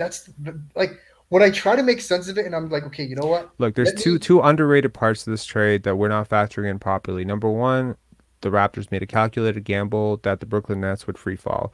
Taking Kevin Durant and Kyrie Irving out of the East and putting them into the West, I think should probably change your expectations in terms of what you could possibly accomplish with a second round berth. I think if you had to if you ask the Raptors, what would you rather have? A very competitive first round series with a chance to potentially get to the second round, or a top six pick, like that first option and like the 15th or 16th pick, because you're not getting higher than 15th or 16th, right? So worst case scenario, you're still going to get like a top 17 pick in a pretty good draft, right? And the Raptors are comfortable in that range. They've done very well. 23, 27, 33. They found gems everywhere. They were looking at Giannis at 15, right? They were looking at Shea at 12, 11. Like, this is a team that will find something good I, in I, the teens, right? I get that, but it's like we could have got a lottery pick. We're not going to get that now, and you're not keeping Gary, Fred, what if you and tank it? Pirtle. You're Look, not keeping all three. You're not keeping all three. how do you know? Maybe they do. I mean, I would bet that they won't. But we have all factored in Gary gets 25 million. I don't think he's getting 25 million now. Coming off the bench, yeah, he's Sure. 23, 24 years old. I get it. There's some upside. I get it, but he's not So you're $25 saying million player, you think man. you think they can get both Gary and Jakob for a grand total of 45 million a year? Easily. Easily. You think you can do it for 40? Maybe. That would be Look, there's not a I huge do it market for 40. for for an offensive player, like for a player like Jakob. Like he cannot score outside of the paint. He cannot shoot free throws, and he's gonna be 28 soon. What do you think? There's like someone lining up a max for this guy? He's not Miles Turner. Miles Turner just took 20 million. Like like Isaiah Hartenstein, in my opinion, and Jakob are very comparable. Isaiah Hartenstein just got $7 million. I think you could potentially get Jakob maybe if he agrees to kind of like we'll call it a hometown discount. I don't know if he will. 14 million for him. Tw- Promise him Pascal 20. stays, and then trade Pascal when he signs the deal. Oh, you're I'm just you're kidding. crooked. You're I'm just crooked. kidding. I'm just kidding. People would hate you. You get. Oh my god. Yeah, me and No. Demar would get along, huh? Me and You Demar. and you. Oh my god. Players making Instagram stories about you every day. Yeah. Look, like I think it's possible. Like the low end of the contract for Gary, I think could be 20, but like he gets the years, 4 years, 5 years. I don't know. All I'm saying is this: if they bring back the entire roster next year, free Barnes, just free Pascal. I mean, free Scottie Barnes. If you're gonna double down on this core and you believe in these guys and you're so nostalgic, and this is your all your best friends and you guys are going picnics and together and holding hands, Look, man. trade Scottie Barnes and just get pieces that fit this core and just free the kid so I can enjoy him watching him play Just watch him on or another build team. around him. Like this summer, it's like you have to pick a side this summer because I don't think it's going to go well at the end of the year, right? I think by this summer, I think we could both agree you got to pick a timeline. No more this half and half teetering, Yeah. No, I'm with you. Look, I understand. And but they look, the, might the teeter. Raptors are not stupid. Okay, they understand that when you have a talent like Scotty, the time starts to tick this second he signs that first contract. You have 7 years. There's no track record, no precedence, and no guarantee that you can keep a guy like that around. Because here's the difference between a guy like Fred VanVleet and Scotty Barnes. Scotty Barnes tomorrow can get a max contract from just about every team in the league. Everybody, yes. And Fred VanVleet couldn't get a max contract from a single team in the league. That's the difference. And what you could trade for Pascal. I mean, what you could trade for Scotty? They wouldn't give a man Yeah. in a first. They wouldn't even. Now we're keeping Terrence Mann. I was like, my God. Yeah, no, look, like the value around the league, people get it. People are not stupid. People are not, no offense, a lot of Raptor fans out there, they think, oh, why are you so hard on Pascal, but you're not hard on Scottie for his bad games? It's like, bro, because one guy's 21 and the other guy's 28. One guy's like got generational upside and the other guy's They just kind of got like mid upside. I don't see these players in the same tier. They should not be talked about in the same sentence. no. They are not the same. But They're not even close to the same. don't you And think? and the problem is that right now, I will agree that Scottie is a worse player than Yes, Pascal. Of course he yes, is. of I course he mean, is right now. Yes, like you like, I mean, it's like these people are so until the fourth stupid. quarter. Until the fourth quarter. But that's exactly it, right? So in the fourth quarter, when his team is down, what changes for Scottie that could not? Why can't he do? People have asked this all the time. Why can't he do this in the second quarter? Why can't he do this in the third quarter? Why can't whatever? See, in the fourth quarter, when I talked about this a lot with a friend of mine who's a coach the other day. When a player is in the fourth quarter in a tight game, instincts take over. They override. And Yeah, if your feel instincts for the are to game. be Yeah, feel for afraid, the game. Yeah, to take bad IQ, IQ, shots, IQ jumps. The IQ guys, they no, start the playing IQ better. is always there. It's your base level instincts. It's your competitive drive. It's your Hmm. work. All of that stuff. You stop second guessing yourself. I think so many times this year, Scotty's had to sort of second guess his place in the offense. Should I pass right now? Should I shoot right now? Who am I making plays for? Who's cutting in the middle? This doesn't make sense. This offense doesn't make sense. Why are they aggressively dropping on me? Who's supposed to be setting the pick here? Who's supposed to be rolling? Why is the person who's supposed to be rolling not rolling? Why are they stopping short and setting another pick? Why is Pascal, 35, 30, 40 feet away from the basket demanding that I pass him the ball right now when there's 3 seconds on the clock? There's a lot to think about if you're a really smart player. In the fourth quarter, there isn't a hell of a lot to think about. It's just, oh, we're losing, and it simplifies. It's kind of like you find out who you are when you have to crunch for a deadline. Yeah, Like, if you took, like put it this way, if you took two students, one who is like pretty average and one who's a genius, right? And you took them at the first day of the semester and you said, here are the textbooks, exams in 3 months, how they would do on the exam if they both studied for three, like you don't know because you don't know if the super smart person is lazy and you hmm, don't know if the person who's not as smart is going to study super hard and make up the difference. But if you take it 2 days before the exam and say, here's a textbook, cram as much as you can and show up, the super smart person is definitely going to yeah, they're going to outdo the dumber person every time because that's what natural gifts and natural instincts do. They elevate the baseline. I think Scottie can do a lot. I think physically, the touch, it can get better. That's reps, that's skill, whatever. I think his aggression on offense can get better. He can take more shots. There are a lot of shots that he, could take that he doesn't take. I yes, like that he's taking more threes. I'm with you. I think 33, 34%, it's healthy growth. it I is. mean, there are a lot of people out there that do not realize that Jalen Suggs, Jalen Green, Cade Cunningham, all these guys are shooting worse than that from Yeah, three. Paolo is shooting worse than that, I believe, from three, right? Like, I mean, most of these guys are struggling pretty hard, and most of them came in as shooters, right? And Scottie was the non-shooter, and I think he's done a lot. I think he'll do more. I think he'll get better. I think his release point is high enough. I'm liking that it's consistent now. It's not like wonky. It's not all over the place. It's a lot better than where it was at Florida State. When he took shots at Florida State, I used to cringe. Like when he took jump shots at Florida State, it looked like he was aiming it. It feels a lot more natural. One more summer, I think he'll get up to 36%. I you can really see do. him aiming some of those late shot clock, like mid-range shots. Like they're like he barely gets a lift, and he's like aiming Yeah. them.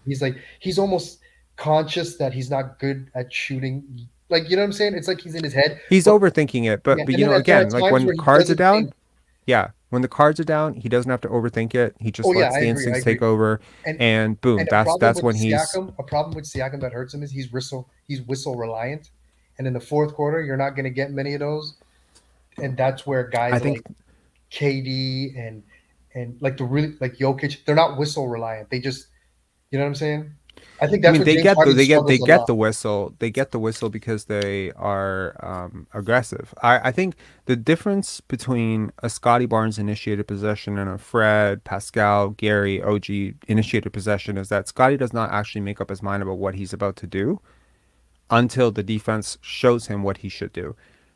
I can tell you there are so many times, if you slow down the game, I implore anybody, go find a streaming website that allows you to download games fully and watch every possession, and just look at what Pascal Siakam decided. Look at when he makes the decision about what he's going to do.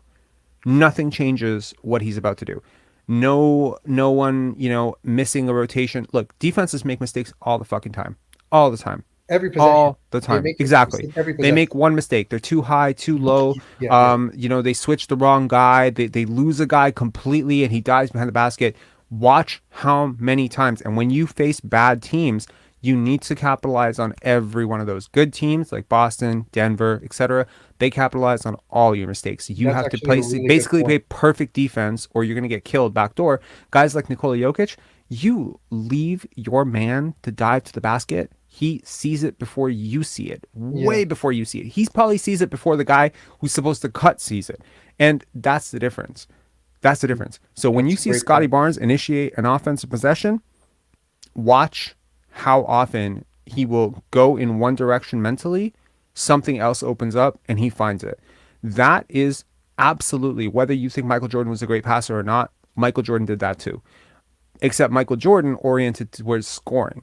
So Mhm. he would look at, a guy like John Starks in front of him and Patrick Ewing's supposed to drop, but then somehow Ewing gets distracted on a pick or something, and then that's the gap and he attacks. That's a play. That's playmaking. It's still playmaking. It's still vision. It's the same fucking thing. Michael Jordan could have averaged 10 assists if he really wanted to.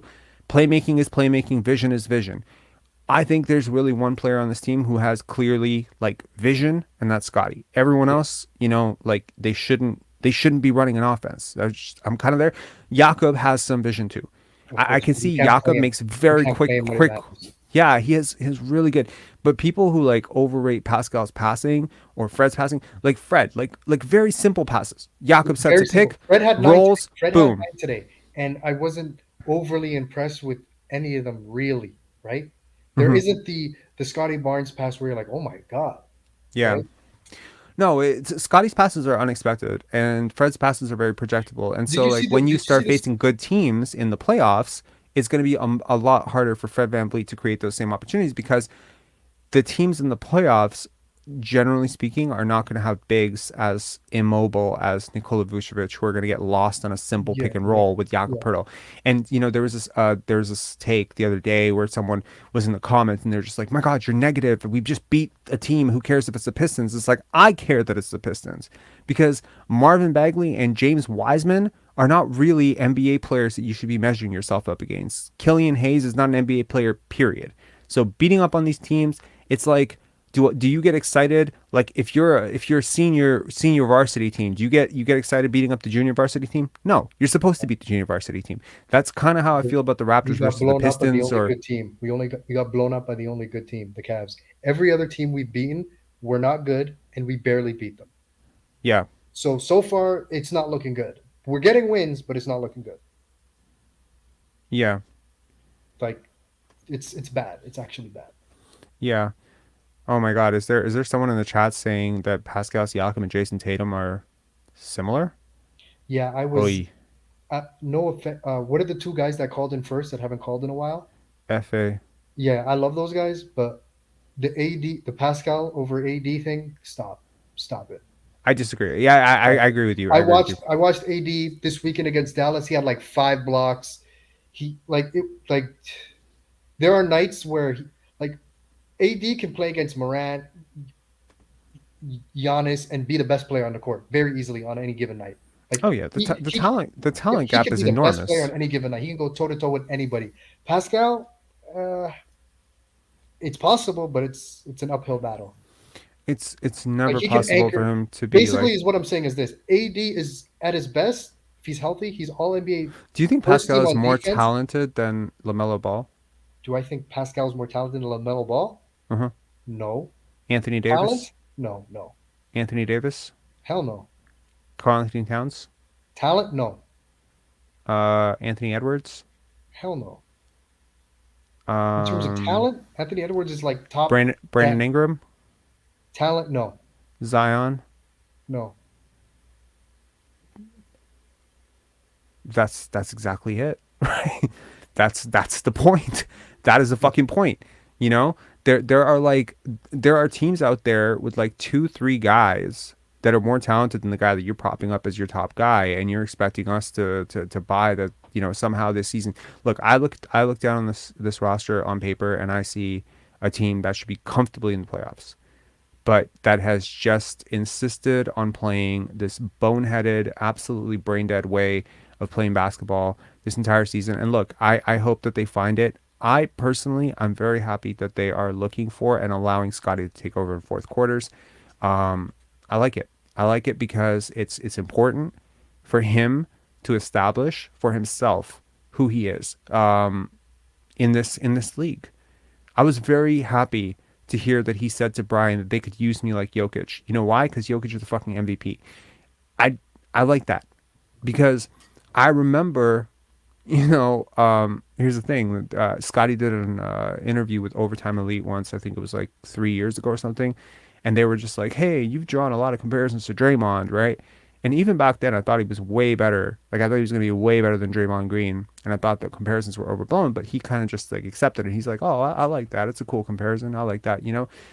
And I would hope that today he sees himself like, Draymond fucking, are you kidding me? Like, I Draymond hope said that he can be better than him. Draymond even said, yeah, it's not a comparison. yeah. He like Draymond's offensively, he's already better than him. yeah. Like I appreciate Draymond more than almost anyone out there. Like I'm one of the biggest Draymond Green fans on the planet. Not of his personality, of his game. He is a genius.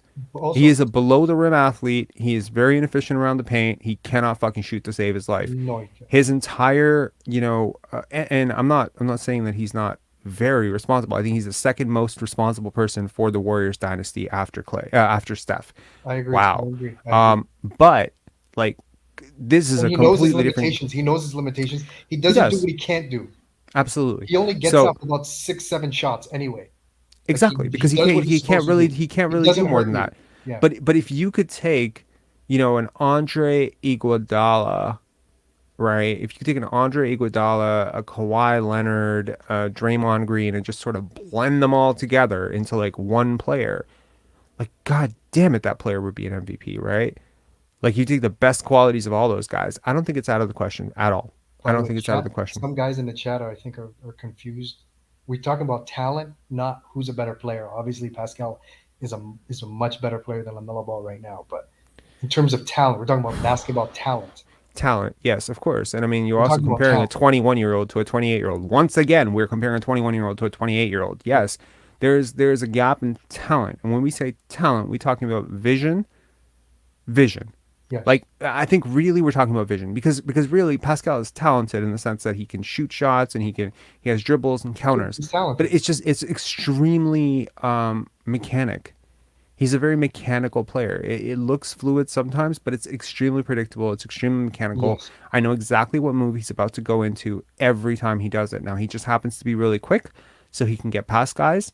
But I got to be honest, like there's not a great deal of dynamic range to his game, is what I'll say. When I officially ended Mm-hmm. the Pascal could be somebody on this team, like the final nail on the coffin for me was this past playoffs, game 3 at home, and we needed him to not go down 0-3, and he disappeared Laid on an us. egg. I said, yeah, this guy ain't it, and he'll never be it. Yep, that's the dog. Anyway, Mo, thanks a lot for calling in, man. I appreciate it. Yeah. We've missed you, but that's This summer. It's all this summer. We'll This see summer. what they do. all right. Cheers, man. Cheers. Have a good one. Bye. And our last caller is Tonious. Tonious, how you doing, man? Hey, good evening. Good evening. Well, I got a day off tomorrow, so I can stay up a little later. I appreciate it. Thank you for hanging tight there. Yeah, no problem. So I was at the game today. No Lee's camp, but they consolated this mishap for giving me a pair of socks and a pizza slice. So I'm still. They gave you a pair of socks. Yeah, they gave me a pair of socks. Whenever you're exiting through the door, they give everyone pairs of socks. Pairs of Raptors. The Raptors. Yeah, pair of Raptor socks. Like they just hand it out in boxes. All right. Yeah, That's cool. Okay. I mean, this is as I did not know that. Yeah, it must have been a special event. I don't know. They were just handing out socks. I'm like, oh well, thank you. Okay, I just got lucky. Yeah. Yeah, that's interesting. I didn't know that. Interestingly enough, Vince is messaging here. Vince, definitely come on after this. Don't worry about it. Like we'll do one more. Um, and yeah, that's so interesting. When Vince and I went to the game, I didn't know they're giving out socks. I can be honest. I rip my socks all the time. I don't know how maybe I was born different or I walk different, but like I rip my socks all the time. But don't So, worry, you didn't miss out on a lot because these are not the type of socks that you get from like Holt Renfrew that are like high quality. I think you're gonna rip these bro, socks like I've been wearing the same sweat. I've been wearing the same hoodie on this chat for like a year. Like, okay. do I strike you as a Holt Renfrew type? No. It's just in terms of I don't buy bougie socks, man. I buy my socks at Walmart. I buy my socks at Walmart like Hey, they hold up. They like a hold normal up. fucking person. But I bet these socks. I haven't touched these socks yet, but I bet these are the ones that don't last for about like 2 or 3 days. So anyway, Wow, those are some crap socks, man. hey, they're handing them out for free. There's a reason, That's why when things are free, there's a reason why things. Yeah. Anyways, what you think of the game tonight, man? Okay, it was an offensive nightmare, but I mean, it's about one team.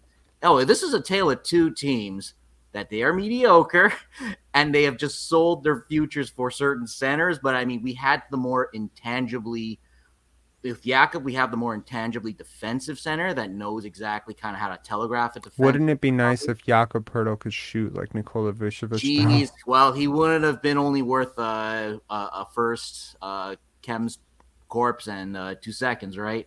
But True. yeah, so man, Chicago right now. I mean, to be their fan, that I feel sorry for them because they just donated to Weltman's cause, man, and we just donated them a loss to them, and Yeah. now we're gauging them to not drop under fifth, but be under 10th overall. It's just crazy. So Yeah. the other Not things to- to look, yeah. Not to keep harping on this socks thing, but it just keeps coming up in the chat. I'm so glad you brought it up. But Vince, I'll let him share the story when he comes on. But He it's needs funny. to get on. Yeah, he needs to get on the show. Yeah. Yeah. So like, what's your outlook for this season, man? Outlook for the season is, you know what? I think it's to just go at as far as possible. I think this is what you think. This is all the 2019 champion ring takers, including Boucher. Okay. I think it's just for them to get as much money as they can when leaving the team, either trade or no trade. Sure. And you know what? I'm going to have to accept this reality, and it's going to be a scary one. But I think like if any team over offers for Fred and Gary, Yeah. there's no sign and trade is going to happen because that only happens when a team's off their salary cap and then they have to do compensation. If they both walk, dude, I'm not going to panic because this team there needs to be something to force this team to go forward. And you know what? If Scottie's surrounded by a bunch of no-name shooters, Wieskamp just hasn't officially got his name in there yet. But if Scottie can just get some fundamental role shooters and role players around him, this would be something a little bit better to watch. And we're going to see what's going to happen with OG's final. Is he on a player option next year? He's under contract next year. He has player option after that. Yeah. So that means it is his legitimately team controlled. And then Pascal, I think, is on his final team control too with OG. Yeah. Okay, so it's their contract year. So I think it's kind of like if we don't make any major explosive progress this season, it's going to be like we're watching it slowly end, but it's just ending a little too slowly. Yeah.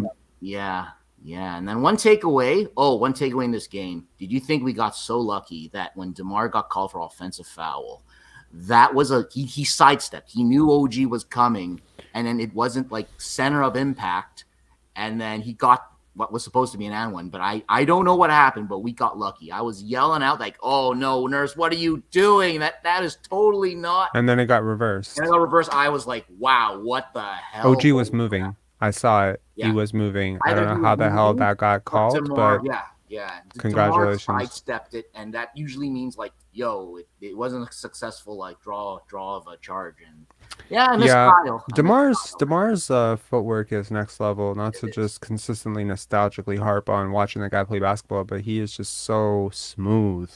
It is. It's a beautiful thing to watch DeMar DeRozan. There's like very few players in the league, It's maybe in league history, that I just really like.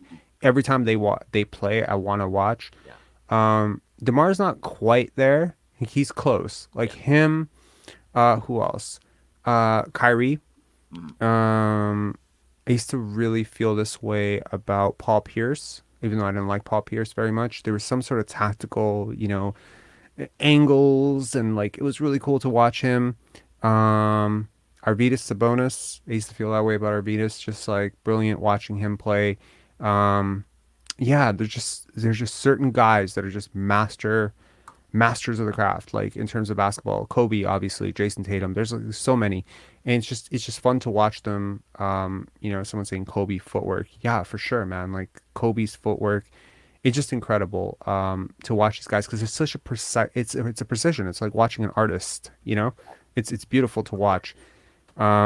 Anyway, thanks a lot for calling in, man. I really appreciate it. Enjoy your socks. I Yeah. am and I'm Yeah. envious.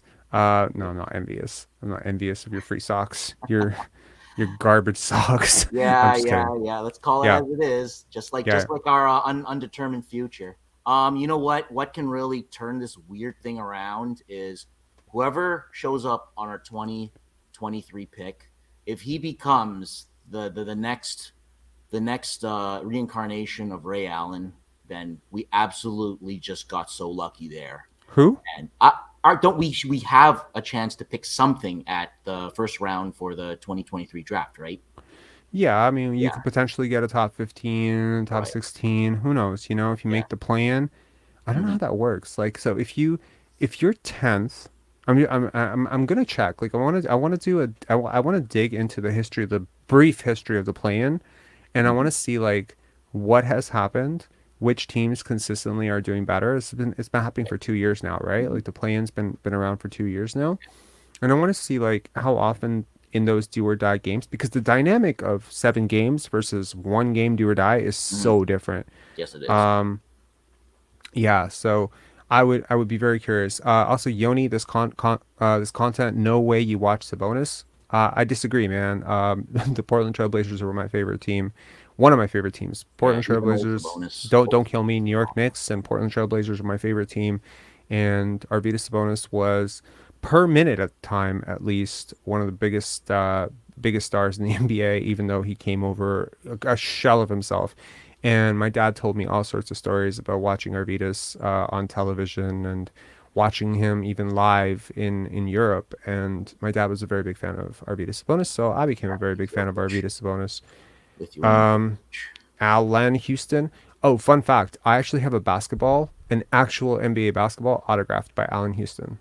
Oh, nice. It was a birthday gift from my aunt. So, Oh, yeah, that's a bit of a New York memory. Anyways, Tonious, thanks a lot for calling in, man. Appreciate all it. right. You have a good evening. Cheers. All Good right. evening, man. All right, we're gonna take a 1 minute break, and then we're gonna get to Vince, and we're gonna do a giveaway for courtside seats to the Raptors 905. I don't want to forget that.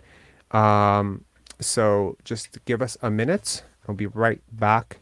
And if you need to take a break to drink some water, whatever, and we'll wrap the show up with Vince, and we will discuss my crazy ass attire when Vince first met me, because it was hilarious. Um, all right, hang on 1 second here. Just put up a pause screen. And by the way, I officially thought the Raptors were going to lose. This was my original thumbnail, so just enjoy my original thumbnail. It required 5 minutes of Photoshop work. I'll be back in a minute, guys. Hold on, let me just put up the thing here. Be right back in 2 minutes. Okay.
All right, we are back. We are back. We are back. Perfect timing. Okay. All right, let's get Vince on as our closing caller. Vince, what up, man? Yo, I'm the closer again today. You're the closer. You're the Scottie Barnes of this chat. That's right. Just call me fourth quarter Vince. Nice. Okay. First of all, do you want to share what the hell I was wearing when we first met? Yeah, it wasn't that cold outside. I want to say it was like maybe 2, 3 degrees. So it wasn't like one of those crazy winter days. But I meet Rob in the concourse in between York and Bay Street, with that kind of underground spot where you can get into the game. And he comes strutting up in a pair of shorts. I'm like, bro, did you just come from the gym? And you're like, no. I was like, expand, please. As to why you're wearing shorts, he's like, I just don't get cold. I'm like, fair enough. The man doesn't get cold. I have not All worn a right. jacket all year so far. No, you I were wearing don't that think same zip up. same one. I don't think I wore a jacket all last year, not once. I want to be sure. I think maybe there was one day where my girlfriend was like, "We're going to a dinner. People are going to be really weirded out if you don't wear a jacket." So I decided to wear a jacket to not freak people out. But yeah, I mean, I don't own a ton of pants. I'm a bit of a minimalist and I like shorts. It's very free. Also, it's a fun sort of fact and maybe TMI, but when I was younger, because of being Eastern European, I went through puberty way before everyone else, right? So I thought I was turning into a werewolf. I had hair on my legs before everyone in my class. I had facial hair before everybody. Even though like I still can't grow a full beard. I don't know how the hell that works. Like I got a mustache before everybody, but I still can't grow a full beard. Like my That's all beard you just need, bro. disconnects here like a weirdo. But yeah, I was like very uncomfortable with the fact that I had like so much hair on my legs and people would make fun of me for it. So I would try not to wear shorts when I was younger. And now it's like I wear nothing but shorts. So it's really funny. Be free. Be If you free. want, I'm doing a purge of my closet soon because we're just running out of space in this small home. So if you want some pants, I'm sure I'm gonna have some up for grabs. Oh my God, I really gave you the vibe that I'm homeless, didn't I? No, no, It's not like at all, not at all. No, I'm I just would kidding. rather no, I'm I would kidding. rather if I am purging, I would rather it go to somebody who's actually gonna make use of them as opposed to Do I strike you still as someone ending who's going to use pants? up. Fair enough, fair enough. No. Tonious, thanks a lot for the super chat, man. I really appreciate it. I just want to share something really cool with the chat. This is now officially, thanks to Tonious's generous contribution here, this is now officially clutch. Tonious is also fourth quarter Scottie. With this clutch donation to the chat, this is now the most lucrative month for this chat, for this channel ever, which is Oh, really buddy. cool because I was fully committed to the idea that there's no way in hell we can beat January. January was the month where we had those 2 crazy days with the super chats, and I was like, okay, this is an aberration. There's no way we're gonna beat January. And February, it's a shortened month. And thank you, Tonius. We just beat February. Now, Vince, have you ever seen a live show do a giveaway for courtside tickets to a Raptors No, 905 game? No. no, Okay. I just learned about that when you said it a few minutes ago. I don't know how to do this. How should I do this? Is there an effective way to do this? Okay. Let's see. Okay, so here's what I'm going to Yoni, honestly, man, every comment you make is weirder than the last one. So, I mean, just, keep it up. Keep it up, man. Like, we appreciate No all need those. to wax, embrace your hair. Oh, No, okay. nobody waxes it. Okay. Anyways, Kuata from Mars, buy those. Yo, I love this. I love this. Buy those premium shorts now. Holt Renfrew shorts. Okay. So here's how we're going to do this. I am going to, DR, please listen to Fred VanVleet post game. I mean, I guess we could. I really don't want to. I feel like ending my night on a Fred VanVleet post game presser would be a bummer. But unless you can give Not me not such a good game tonight, huh? I'm surprised he did a post game. He usually doesn't do post games when he has a bad game. No, true. But usually when he has bad games, we lose, and he doesn't do post game. But today we won, so he can just be like, I don't know. DR, it was toxic as fuck. I mean, that's surprising. He just had a kid. Why is he being toxic? Anyway, okay, so here's how we're gonna do it. Um, I don't know who likes going to 905 games, but the backstory here is that one of our viewers, listeners, and a friend of mine, Adam, he offered me a pair of courtside seats to 905 games, and I'd mentioned to him that, Vince and I went, and actually he was there the night that you and I went, and we just didn't sweet. have a chance to meet up with him. But Adam has generously offered his courtside seats to 905. Apparently, it's a really cool vibe. And yeah, so, but I cannot go. I have a film festival to prepare, and it's a really long way for me to get there. I live more in the East End. That's more like super west. So here is how we're gonna do it. I am going to list I'm gonna ask I'm gonna pick a number here between 1 and 10, and whoever picks it first in the chat, you can't spam it. Don't write 1, 2, 3, 4, 5, 6, 7, 8, 9. You will be banned immediately. Pick a number between 1 and 10. Whoever picks it, who can actually go, please do not redistribute or sell these tickets or whatever. If you can actually go and you want to go courtside to the Raptors 905 game on Thursday, pick a number between 1 and 10. And if you pick the number, it's yours. Okay, hang on. I'm not looking at the chat. Let me just pick a number. Okay. Vince, cute. You really want to go to a 905 game courtside? No. I can't on Thursday anyway. Okay. Yoni, that's funny. That's funny. I said between 1 and 10, so you immediately lose. Um,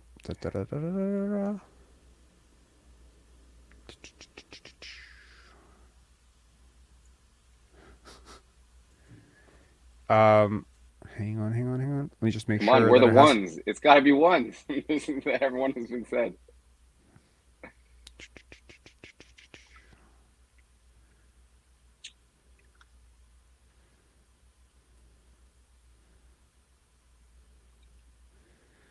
Okay, so Gregory, you can't go, but you picked the right number. So Christopher Chu, you are the winner. Congratulations. So it is 4. And I did not pick that number because it's fourth quarter Scottie, and I did not pick that number because it's Scottie Barnes' number. It's just the number that I randomly picked. Yes, it is. That is exactly why I picked that number. I'm just lying. It's absolutely the reason I picked that number. Okay. So Chris, I'm gonna so here's how you retrieve the tickets. Clutch Tatum. Good job, Clutch Tatum, number 4. But unfortunately we cannot ship these to Boston. I'm assuming you're from Boston. Okay, so Christopher Chu, I believe, is our winner here. Let me just double check here. Yes, Christopher Chu. So Christopher, what I would like you to do is send me an email with your email so I can transfer you the Ticketmaster whatever link that Adam sent me earlier. My email is on the About section. So if you go to the About section, it has my email. It's pensarifilms@gmail.com. So send me an email and, give me your email so I can transfer that over to you. Now that we got that done, Vince, did you catch the game tonight? I caught parts of it. Did you catch the fourth quarter? I did. I caught toward the end. I was going back and forth. There was a nice little game between Sacramento and OKC that was going on, so I was sort of going back and forth between the two. It was, I mean, what I felt I felt genuinely bad for Fred. It was like anything he threw up there, he missed. I felt bad for him. The one thing that I took from it, or not that I took from it, but it made me pose this question to myself. Do you think that the arrival of Will Barton was in a way to give some competition to Gary, to like kind of step up a little bit? Do you think that was in their thinking at all, or they were just looking for anyone who could hit a 3? I don't know. I think it's injury insurance for Gary for sure. But I don't know if it's motivation for Gary. I mean, he doesn't really need motivation. I mean, he had one bad game, but like, I mean, overall, the last 25, 30 games for Gary have been decent, haven't they? Right. Yeah, he's been okay.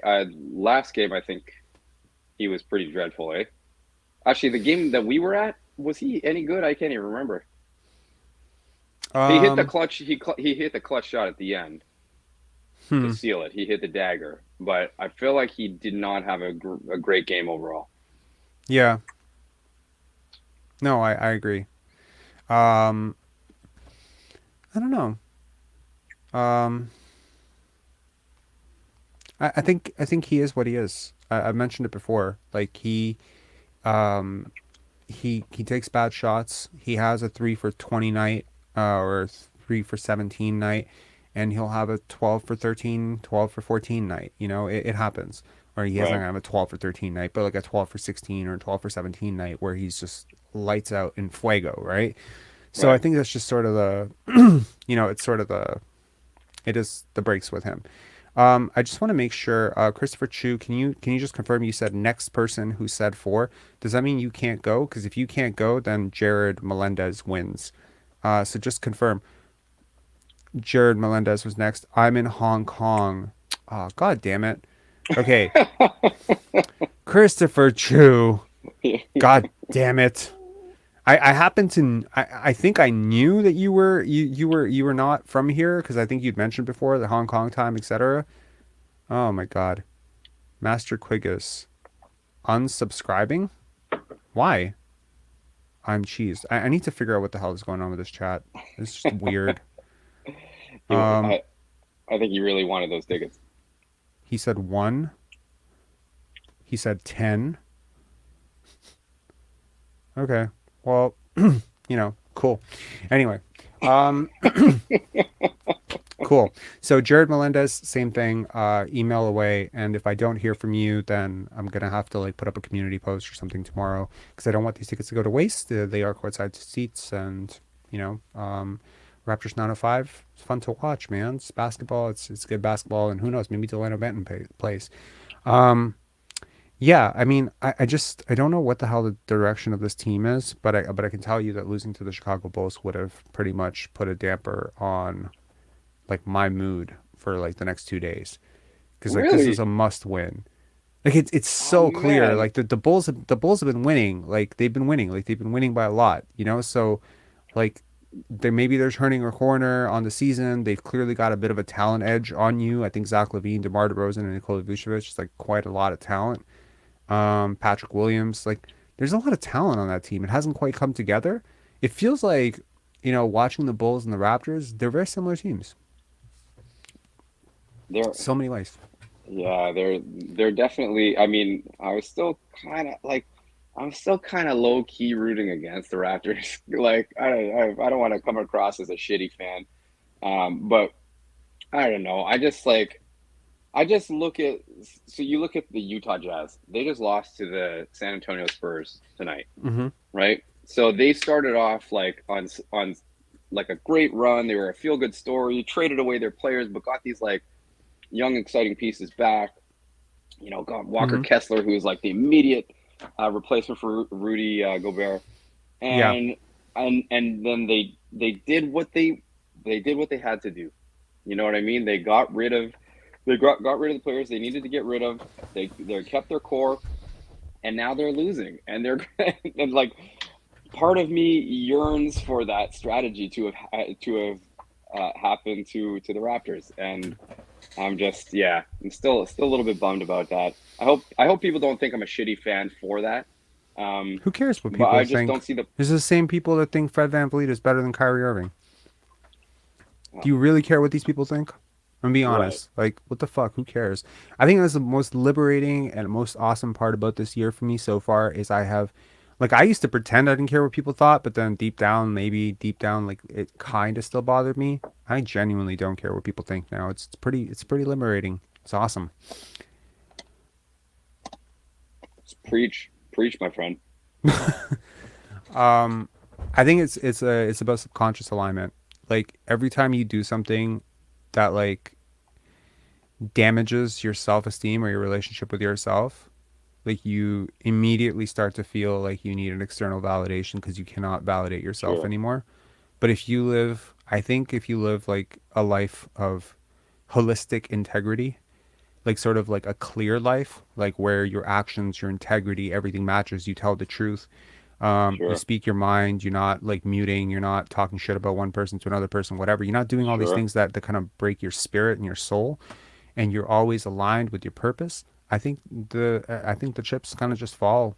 I think they just fall where they are, and then, you know, it leads to a sort of relentless confidence, which is very For sure. genuine, and it's very easily shit tested. And Jason Williams with, you know, the art of not giving a fuck. Shout outs to Mark Manson. Have you read that book, Vince? The subtle art of not giving a fuck. No, I've not, but I've researched this one philosopher named Osho. Do you know? You seem like an Yes, of Osho guy. course. Yeah, I you know Osho. would it surprise you to know that I have a philosophy minor from U of T? Not No. at all. That does Okay, not yeah, I surprise do. me in the least bit. Yeah. Um, yeah, no, that's I guess it's like I think Osho's premise doesn't break it down as succinctly as the art of not giving a fuck, but I think a lot of the teachings that he puts forth kind of leads down that route. Like, you know, you are your actions, you're not your thoughts. Hmm. And you know, trying to get validation from others is just like is never going to get you anywhere if you want to get somewhere in life, or like through a certain path or certain stream. That's really interesting. Not to get too So philosophical on no, this no, no, on this no. pod here, It's but very interesting that you brought up Osho because there is a Netflix show. Have you watched it? It's called Wild Wild Country. no, It would is it completely flip whatever you think about Osho. really Flip completely. wild, Absolutely. It would wild country? Yeah, it's a Netflix TV show. It's highly engaging. It's engrossing. It's about a commune that was put up, I believe, in the 80s in Portland, Oregon. And it was created by Osho and his sidekick, I guess. Has anyone in the chat watched this? I'm very curious. It seems like a very intellectual group. I'm very curious if they've seen it. Um, yeah, it's called Wild Wild Country, and Maharan Sheila, something like that. Nadim Chami. Yoni writing Osho was a dirty fuck. Yeah, I mean, yeah. Yeah, it was crazy. It was like he was like a cult leader. And he would just he would live like a very different life privately than he would publicly. He would basically like buy like 100 of the same car or something like that. All these people were just scammed. And he would prey on the minds of like somewhat innocent and let's call it naive and easily manipulated people. And then he was wanted for like massive, I think tax evasion, fraud, something like that. So yeah, it was intense. Like he had to do like Yeah. you know, he tried to jet out of the country. I believe he died. I mean, Anyways, I get the tax evasion fraud thing, like, or not, maybe not the fraud thing, but the tax evasion thing. You have a hippie guy like that. He's not going to buy into to the requirements put forth by the government when it comes to paying your taxes. So no, it that's fair. doesn't yeah, that doesn't surprise me at all that he Yeah. was charged with tax evasion. I mean, I think it's perfectly possible for a person to be extremely smart, like Bobby Fischer. Bobby Fischer was extremely smart, great chess player, but held anti-Semitic views. Right. Kyrie Irving, great basketball player, holds some pretty fucking weird views about the world. I think it's, oh God, what is that quote? There's a quote I believe from Aristotle, which I'm forgetting it right now because I'm a little too sleepy, but it's basically talking about like how you need to be able to entertain an idea and like you need to be able to hold an idea. You need to be able to entertain an idea without holding it, something along those lines. And effectively, the point is that you need to be able to look at positions and views and even open yourself up to even debating for that position, even if you don't necessarily believe it.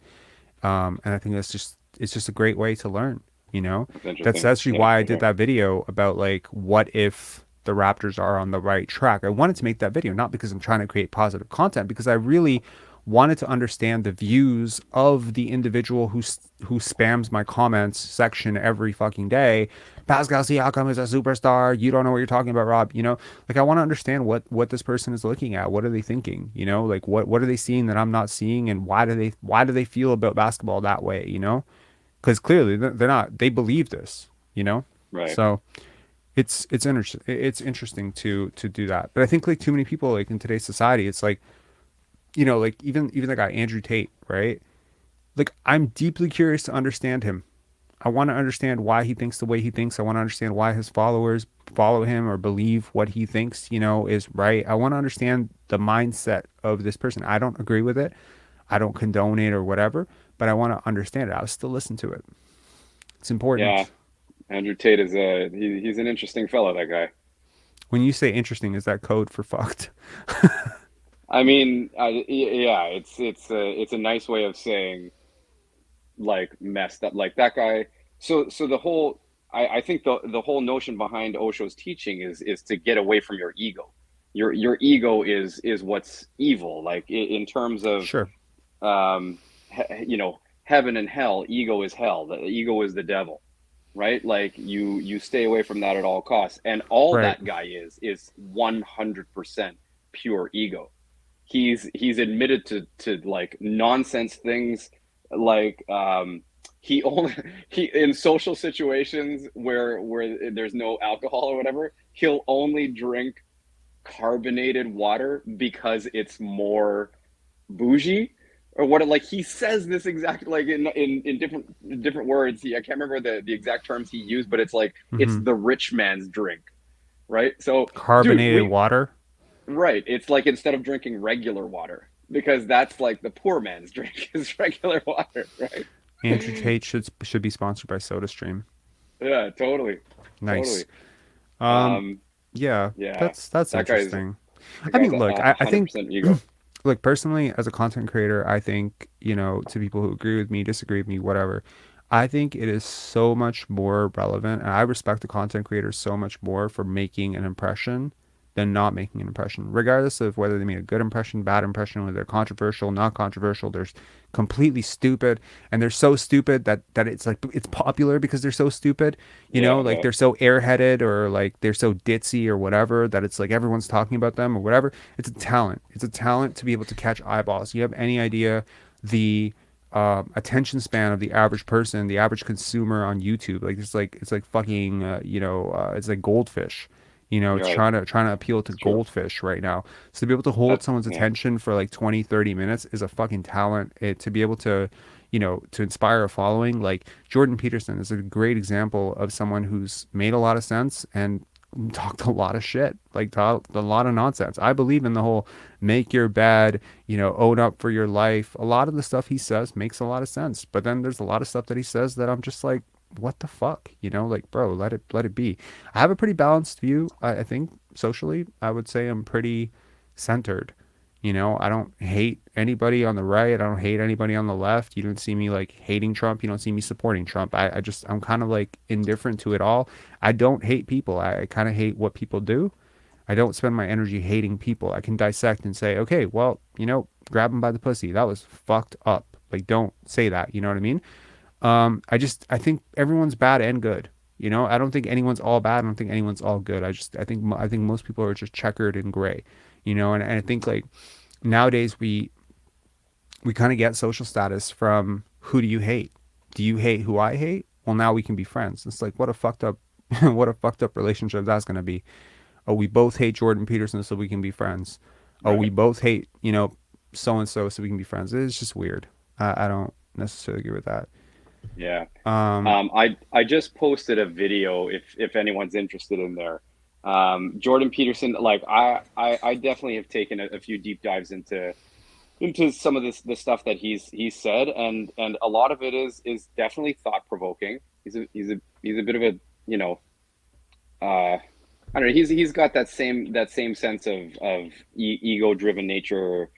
Obviously, not to the aggro degree that Andrew Tate has it, but he's still got a bit of that to him. yeah, And it's like I think his teachings can be a little bit toxic for like impressionable young men. And that video that I just posted is do you know the dudes that do Some More News? Have you ever seen No. that outlet? Cody Mm-mm. Johnson. Mm-mm. You have seen it? Mm-mm.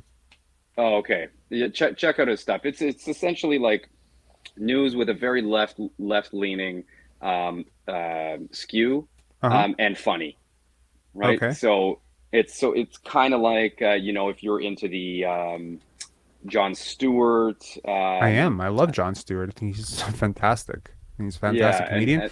In fact, I think I and get most of my news from Last Week Tonight. I mean, but with John Oliver. John Oliver, yeah, yeah. Yeah, If you're into that sort of thing, you will absolutely adore Cody Johnston. I have no It's doubt. his channel is called Some More News, and he does like deep dives. You Cool. can't just like this is not TikTok 20-second videos. These are like that Jordan Peterson episode I just sent is 3 hours long, and I watched that entire thing from top to bottom, and it'll give you a sense of like he really digs deep, but does it from I feel like a perspective where he is fair in his criticisms to him, Hmm. and sort of opens the curtain on the way he speaks, as well. Couldn't recommend it any more highly to anybody. Yeah. Um. Man, we have just dove off of NBA cliff here. What is going on, Rob? No, it's cool. It's always cool to end these chats on something for what is it called? It's something for the back row, something for the it's basically the people like the late night crowd, like I feel Right, like sure. people who are, I mean, you're an artist, I'm an artist. People may not know that about me, they definitely know that about you based on the guitars and everything in your background. People just see books in my background, so they don't know that I'm an artist, but I am. Right. I'm an artist. I've painted, I've drawn, I'm a filmmaker, obviously. So yeah, I think like artists are up at this time. Deep thinkers are often up at 12:30 a.m. wondering how to go to sleep. So yeah, and I can't tell you how many people that I have they're giving me the feedback that Rob, I listen to your pod, I listen to these post games as I'm going to sleep. And often Oh, nice. you are actually the person putting me to sleep. And if I were a less secure person, I might take that as a bit of an insult that I'm the person putting people to sleep. But to be honest, I often listen to the mismatch when I'm trying to fall asleep. So I appreciate that I could have that role in someone's life. That's awesome. Yeah. You have your voice is not naturally calming, Is for it? sure. Yeah, you've got a calming voice. I don't think the same about KOC and Chris Vernon though. That's for sure. That's I would not be listening to Honestly, Chris Vernon. I could fall asleep to anything. Like I'm just Oh yeah. yeah, like I can fall asleep anywhere and to anything. But ever since my mom died, I definitely do listen to stuff when I'm going to sleep. In fact, crazy thing. So, this is a interesting life perspective. So anyone who's not into deep dives and life perspectives probably should tune out at this point. So, um when my mom passed away, I couldn't sleep. Like I literally couldn't sleep. I didn't sleep the night she died. I didn't sleep the next night. I got forced to sleep the third night, but I barely slept. And then it just kept going and going and going to the point where I became chronically sleep deprived. I looked like a zombie. I looked older at 21 than I do today. It was fucked. I see pictures of myself from back then and I'm like, I look like Christian Bale from the Mechanist. You know what I'm talking about? The one where he lost all that crazy weight and he Yeah. looks super sick. I look like I'm looking at pictures of myself in parties and I'm like, bro, I did not notice how pale I looked, how sick I looked, like my jaw sticking out, like my bones are sticking out. I'm like, wow, I evaporated.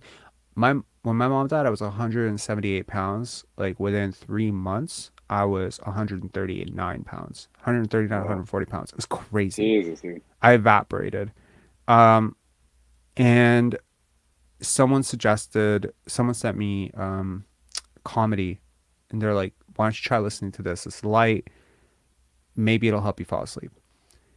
I was like, "Man, I've tried everything to fall asleep. I tried watching movies. I tried listening to music. Nothing helps me fall asleep. I tried turning on a white noise machine. I just got too much on my mind. I can't sleep." And the comedian was Mitch Hedberg. Have you heard of him? Oh yeah, I know Mitch for sure. Yeah. The And one-liner king. yes, and man, it worked. It really worked. And I'm gonna put a picture of Mitch Hedberg on here because honestly, every time I have a chance to shout out Mitch Hedberg, I do it. I've done it on stage at Penn Dance, and I'll do it here too.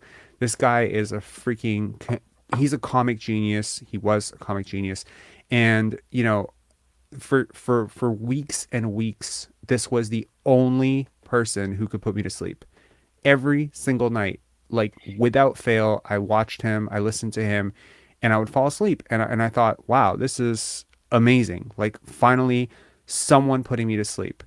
And Were you giggling into your pillow as you fell asleep? no, no, no, no. It wasn't giggling. It wasn't anything like that. And here's a picture of Mitch Hedberg for anyone who's not familiar with him.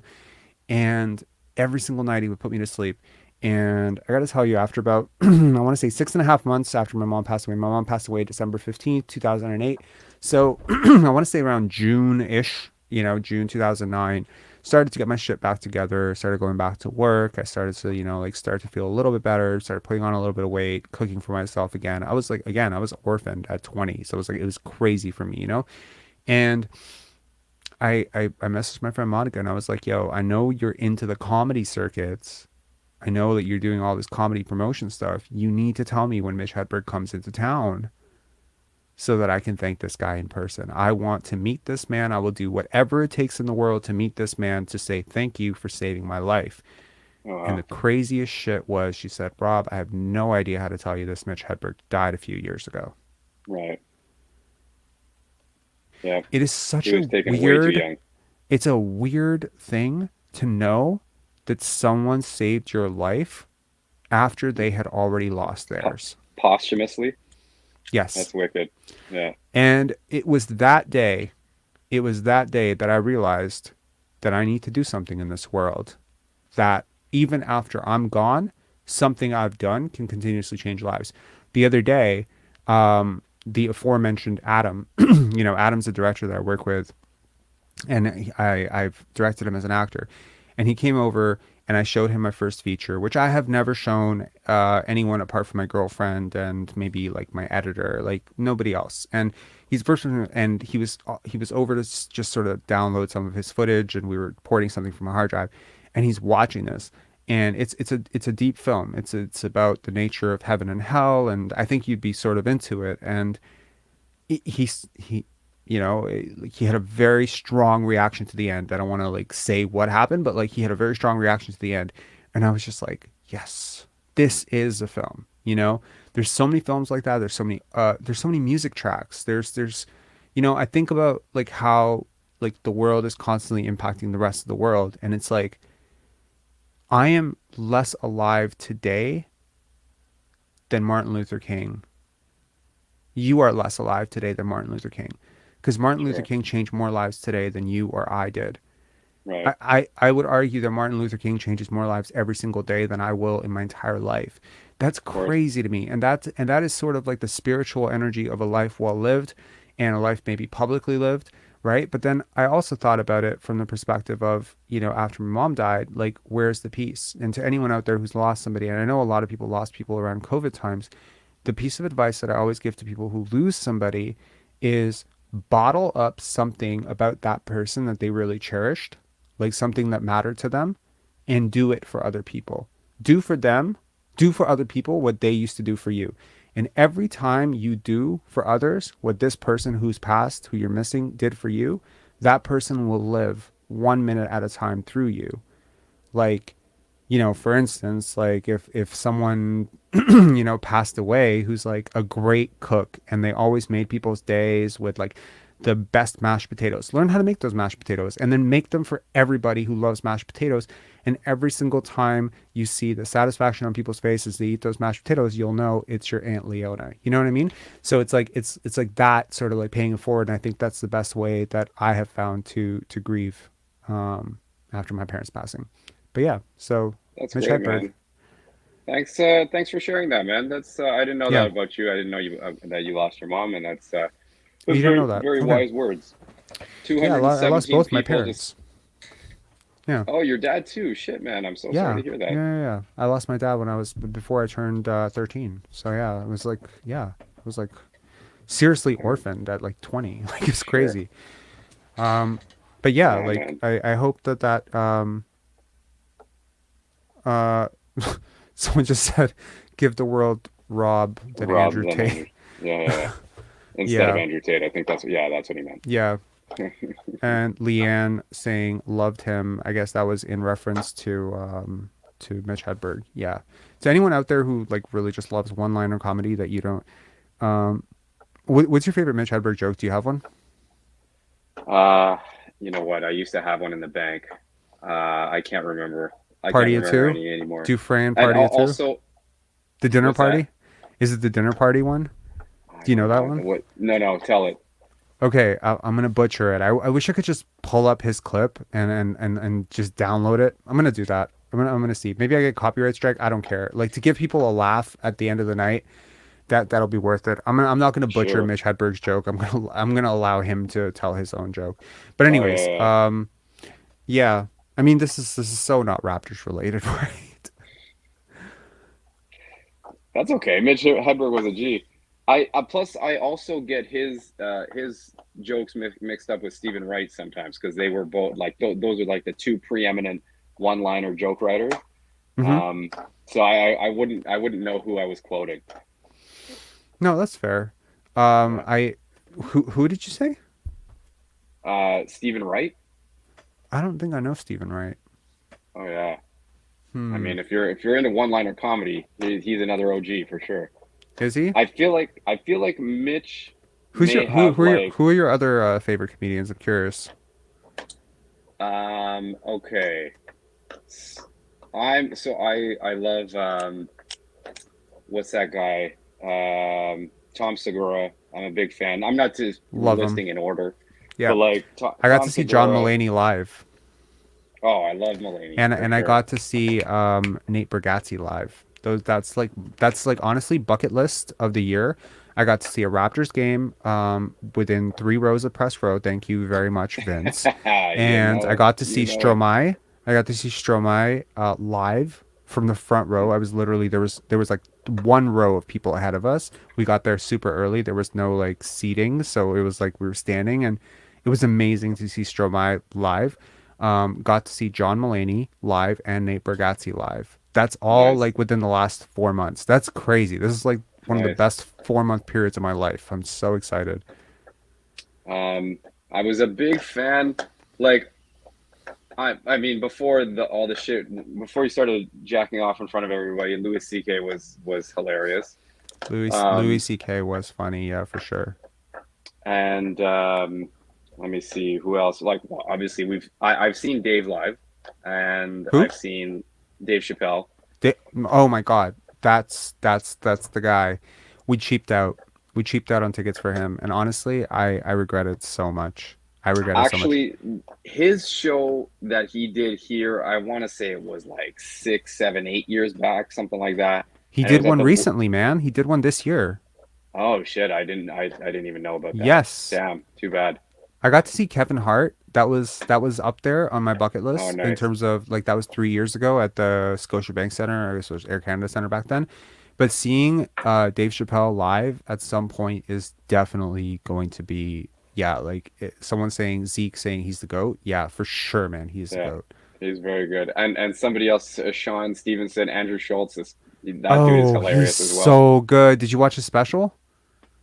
It's on YouTube I for free. don't. Oh, okay. No, I'll check it out. I just came on to him. I got turned on to him like less than three months ago, and I watched that entire special. He is freaking amazing, and he has the podcast too. Oh yeah, his podcast is it's incredibly like insightful. Like Hmm. they're doing the jokes, they're doing the comedy. Same with Segura. He's got his podcast too, and like you don't think that you're gonna get hit with any philosophical gems during these things, but you do. They talk about stuff that really makes you think. Yeah, I mean, with Dave Chappelle, like, I mean, it's funny, but it's also like it's life. Like he's about life at this point. Like for me, Yeah. he's beyond basketball. Sorry, not beyond basketball. Sorry, we are on a basketball. I figure like it's good for the algorithm for me to mention basketball every 5 minutes. So I'm just gonna throw it in every now and again. No, he's more than just comedy. He's about the deeper shit, and it's kind of crazy because where he started and where he's ended up. Like I have listened to his comedy album. I think it was called "Killing Me Softly." The one where he does the Yeah. Oakland and San Francisco bit to start. I must have listened to that like 50 times, and Is that the you know, one, listen to the baby one? Yo, baby. yeah, yeah, Anytime, man. he's amazing. Okay, we're I'm trying to feed my gonna. kids. God damn, yeah, he's incredible. He's a genius. I mean, like even back then he was a genius for sure, but like. Yeah, okay, let's listen to 1 minute of my A restaurant on the weekends that gets busy, so they start a waiting list. They start calling out names. They say like, Dufresne, party at 2. Table ready for Dufresne, party at 2. And if no one answers, we'll say the name again. Dufresne, party at 2. But then if no one answers, they'll just go right on to the next name. Bush, party at 3. Yeah, but what happened to the Dufresnes? No one seems to care. Who can eat at a time like this? People are missing. I've not heard this. You people are selfish. The Dufresnes are in someone's trunk right now with duct tape over their mouth. And they're hungry. That's a double whammy. We need help. Bush, search party of 3. You can eat once you find the Dufresnes. He is so cool. Yeah, was so cool, is so cool, will always be so cool. So thank you, Mitch Hedberg, wherever you are, Oh for my putting me to God. sleep all those years or all those So months. good. Yeah, I've never heard that bit. I can't believe that. It's probably one of his most recognized. yeah. And just quoting you here, oh my God, I can't believe I didn't mention Norm Macdonald. He's my personal goat. Is he? Yeah. Oh I yeah. I got to tell you, I could never really get into him. And rest in Oh peace for man. him as well. Was not really my thing, but I understand that he was a very big part of people's lives. Yeah.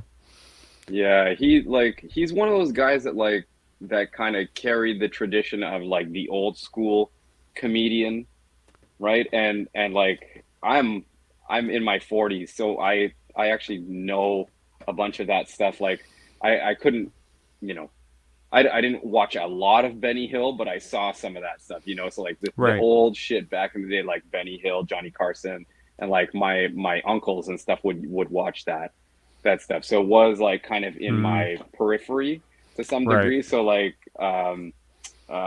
stuff like that, like you, I feel like he couldn't really get away with some of the stuff he says now.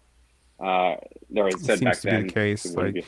dude, if you watch like any movie from 2006, 2008, even like there's shit that is brought up in those movies. There's like, oh my God, that would be Oh yeah, considered this phobic, that phobic today.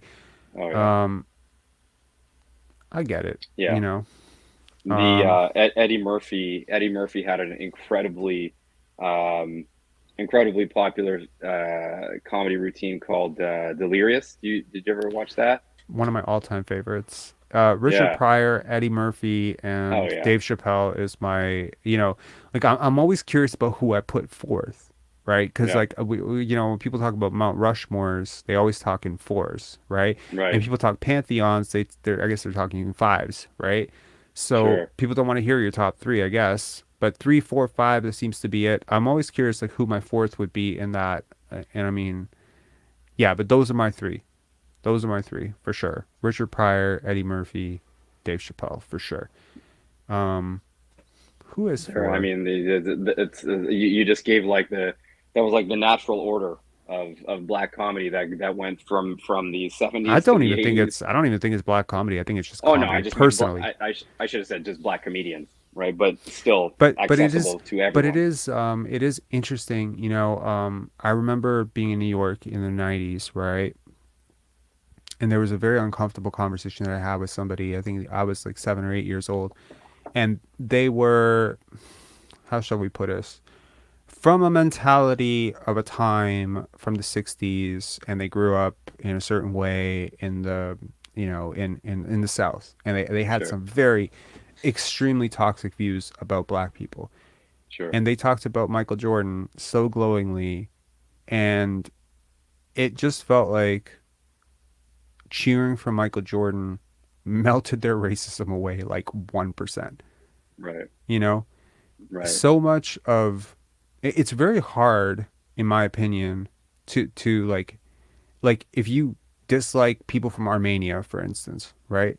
But then you fall in love with an Armenian singer. Like the entertainment space is so important for Yeah, eradicating biases and hatred, right? For people. 100%. Um, you know, like I can imagine there's someone in, I don't know, like the Utah Jazz or Boston, you know, who had a very unfavorable opinion of Turkey. And then, you know, their team drafted or signed Enes Kanter, and then they learned more about Turkey, and maybe they don't feel so bad Right, about Turkey, but then Enes Kanter right. started talking about Turkey, and now they hate Yeah, Turkey as well. So, I yeah. mean, I don't Sure, know, sure, sure. but you know, it's something along those lines of like, I think exposure is good, information is good, and you know, it's cool that so much of the entertainment space, it, geniuses, Prince, What you What know, do you think? Oh yeah, Prince, dude, that guy was everything. right. I was going to ask you what this is a little off topic, but or not off Really? topic. It Really? is. Yeah, Off topic it for is. this stuff? Okay, off Yeah, topic, yeah, yeah. off topic. What's up? Here, we'll bring it back to the basketball side just a little bit, but it frequents the same sort of headspace. So there's a little bit of a toxic culture that I think exists in young ball players right now that is totally picked up and learned from NBA players, and it's the whole it's the art, if you will, of belittling your opponent. Like it's a major thing that happens nowadays. Okay. There's it's all based in intimidation. And do you think that it's a do you think it's a scary place for, you know, 9, 10, 11, 12 year olds to be, where they are like, you know, posting up, going into a guy, you know, screaming and one, doing the "you're too small" thing, you know, like this is happening constantly, and we don't see it because we're not watching like elementary and middle school basketball games, Okay. right? But it is a thing that is being picked up by guys like, you know, Russell Westbrook does it all the time, right? What do you think about stuff like I have a response to it, but it will take me 5 seconds. that? You know what my response is going to be, don't you? I don't. No, I don't. Okay. Hang on. Hang on. I got it. It's perfect. It's the right tone. It's the perfect message, and there's no chance I'm ever going to get a better time to share this message with the chat. So, you know, hang tight there for a second. I don't This have is a what I'm here data for, team. Rob. You know, I don't have a data team working with me here to download shit and to have a video file section of all this shit so I can pull it up very quickly. And you know, I wish I worked for ESPN, but then I don't really wish I worked for ESPN because I wouldn't be able to say half the shit I say. But yeah, let's get this. Come on, man. Anyway, I haven't really seen it. But do you think that this wasn't happening when you were coming up? Because like, I mean, did you play basketball growing up? I'm kind of Nah, curious. I not really. I played soccer. I was Italian, yeah, Italians. I was I played soccer. I definitely I wasn't like a hockey watcher. I was all NBA ever Okay. since I was in middle school. Oh, you were Like all I NBA too. Good for you. So Siakam was yeah, all NBA last year. That's great. yeah. All NBA Um, all the time. I was all NBA before Siakam was born. yeah, I I nice. I watched iconic plays happen live. I watched Barkley's pull up three in Phoenix. I watched I am not a MJ role on Brian model. Russell. I'm not I've paid seen to be a role model. all the big stuff. Right. I am paid to wreak havoc on the basketball court. Parents should be role models. Just because I dunk a basketball doesn't mean I should raise your kids. Good call. Good call. You said Barkley hit the three. I was like, God, I got to go now. That was my response to how do I feel about NBA athletes having an influence. Look, Sure. I think that the conversations that need to happen for kids in terms of, look, I think every kid, I have no idea how tough it is to be a kid. I can only imagine. Because when I was a kid, if they wanted to hurt you, they hurt you on the field, they hurt you on the court, they punched you in the face, whatever. It wasn't that complicated. There's no online bullying segment. It's not like, they're Right. getting into my Napster chat or Kazaa chat, we come from slightly different generations, so I don't even know if Napster and Kazaa were in your wheelhouse or you're more like yeah. a MySpace generation guy. No. Napster, I DJ as well, so Napster was a big part of my growing up for sure. Bingo, illegal. Anyways, and you're a musician. Oh, the irony of that. Oh, don't worry, it's come around. I pay for it all now. Yeah. I pay for I have premium Spotify, so it's all good. I've given back. Nice. $10 at a time. Yeah. So I mean, I gotta say, I think that was such an interesting time because like I don't remember the online bullying component. Like there was a bit of it via Messenger. Maybe someone would spread a picture about you. Would go through I grew up with the internet. Obviously, I'm not ancient. I'm not old. But it would be like a forwarded email. Now it's just like social, bro. Like it's Right. leaked. It's on like, my God, like a dude. Like I can't even imagine some of the stories that we went through in high school, and like if that was on social media today and that was being circulated in like little Facebook groups and stuff, it would just be so much more difficult to stop. So I have no idea the complications about what kids go through. I guess I'll find out when I become a parent. Like you're a parent, I guess you're gonna relive life vicariously through your kid. That way. Yeah. It's probably scary as hell, but He's only two now. We haven't encountered any bullying. any bullying yet. But my I wife, she's gonna what? if she sees it. She's extremely protective. She was some people would call her a helicopter parent probably. Don't say that I said that, or else she'd kick my ass. Way to say it on the internet, where it will be like available forever and ever. 217 people watching right now. Yeah, 135 people. Actually, 135 people watching right now, and then eventually, like by tomorrow, like your wife's, friends will find out that you think. Yeah. Okay, in all honesty, though, like I get where it comes from, helicopter parenting and all that stuff. What I'm saying is that the conversations need to happen, honestly, in my opinion. Like for parents out there, I remember when I was a kid, I was poor. Or we were poor. We were poor as hell. And the conversations that I would have with my mom about being teased for being poor or being teased for not having this, or because my pants, I grew too fast, my pants weren't meeting down at my shoes or whatever. She never really reframed it back to me in a way that felt honest or authentic. I mean, maybe it was honest for her, but the idea was always, it was implanting like this lack belief in me, or it just created this sort of, idea that I was less than, Right, it never really right. perspectivized anything in terms of like a holistic experience of like, hey, like this doesn't define who you are. Like, I think I needed that message. Like, hey, this does not define who you are. Even from a materialism standpoint, right? Sure. Like, do you need 10 video games? Like my aunt, she would explain it like that, like to her kids, like, God bless her. Like she would do it like that. She'd be like, I remember, like, for instance, like, I'll give you an example. I wanted brand name clothes because all the kids in my school had brand name clothes. So I asked my mom, can I get Jordan shoes? And my mom's like, they're too expensive. So that implants the lack belief. And then I would be like, oh, can I get these, Adidas pants? She'd be like, like they're too expensive. So every time I was met with, it's too expensive, wait for Christmas, wait for whatever. And it makes you feel really poor. And I remember one time I was at Marshall's in the States before Canada had Marshall's, States had Marshall's. And I pull up this Adidas shirt, and it's this green Adidas shirt. And I remember forever. And I told my aunt I wanted this.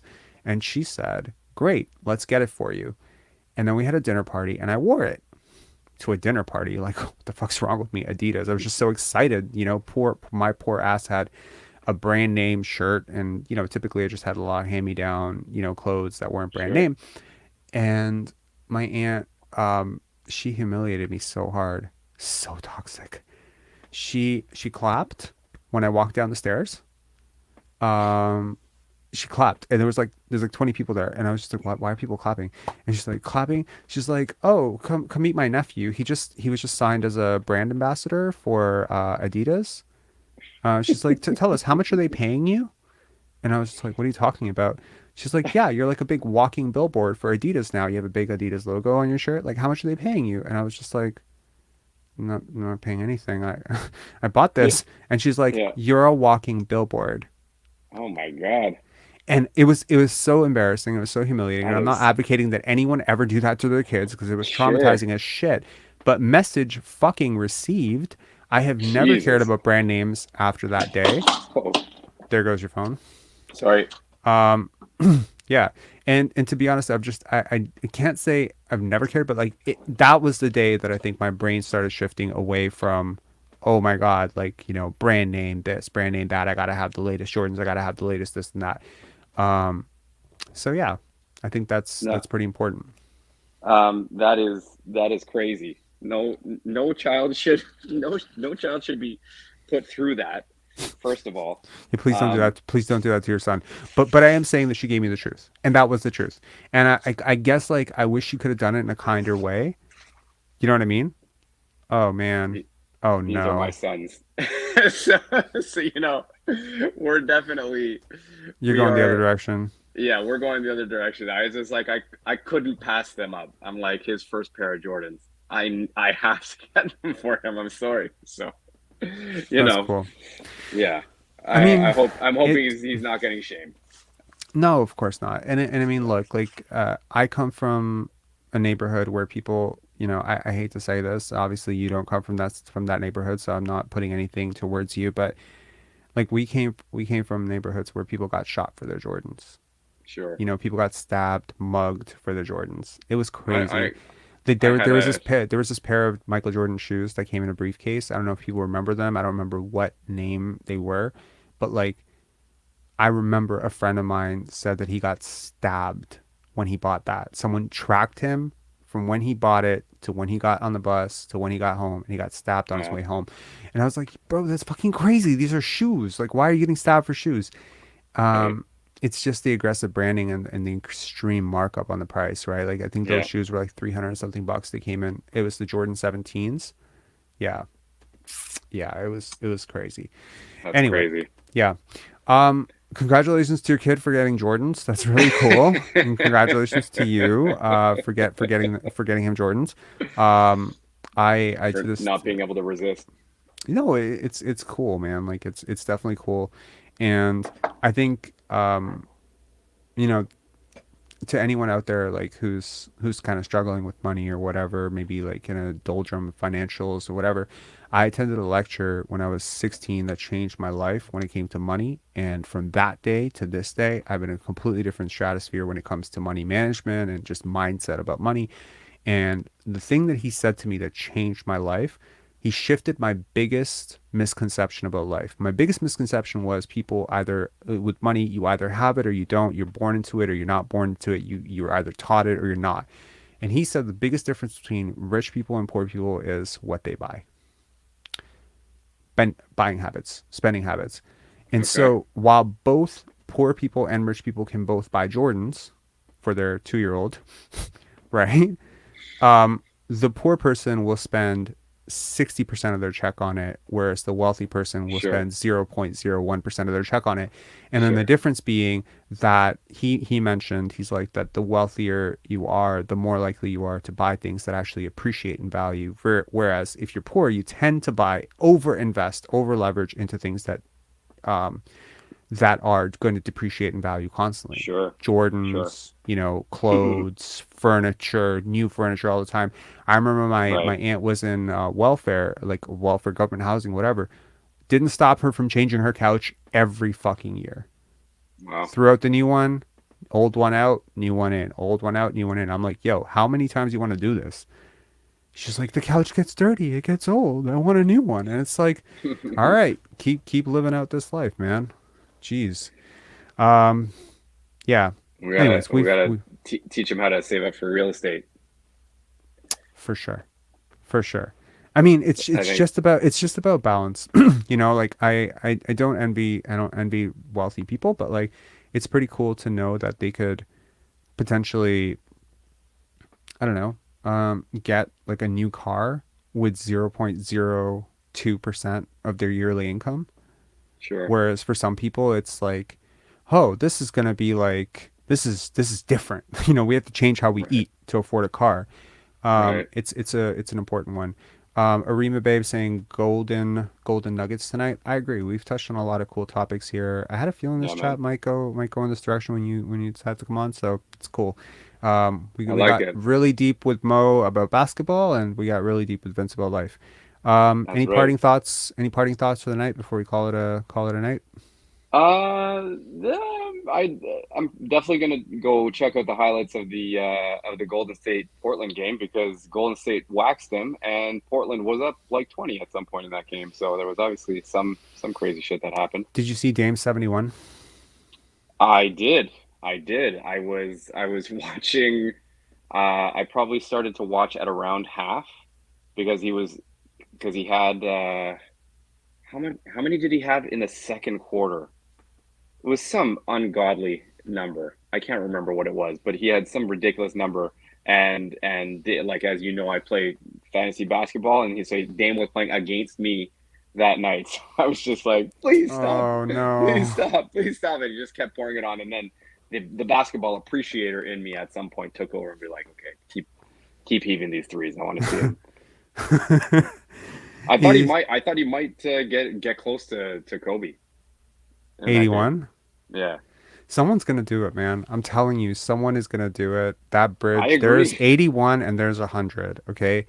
I have a feeling that if someone really wants to do it, and their name is not Pascal Siakam or Fred VanVleet, like I'm saying, if someone like with that A-level talent actually wants to put up like 90 in a game, I think they could do it. Like there are some of these teams that are really bad, like the Houston Rockets, which is who Dame put it up against. Who did Donovan Mitchell put up his 71 against 72? Ooh, that's a good question. I'm not sure. But I think that game wasn't even a blowout, if I'm not mistaken. I think that was a close game. Oh, it wasn't. Yeah, I think it went to double overtime, triple overtime, or something like that. And that's how he got to. Who was it? It might have been Chicago. I feel like it might have been Chicago. Was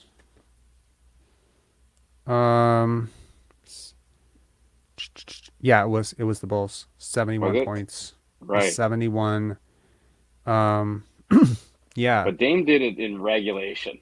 And like, nice or whatever. I'm not shitting on anyone putting up 71. Yeah.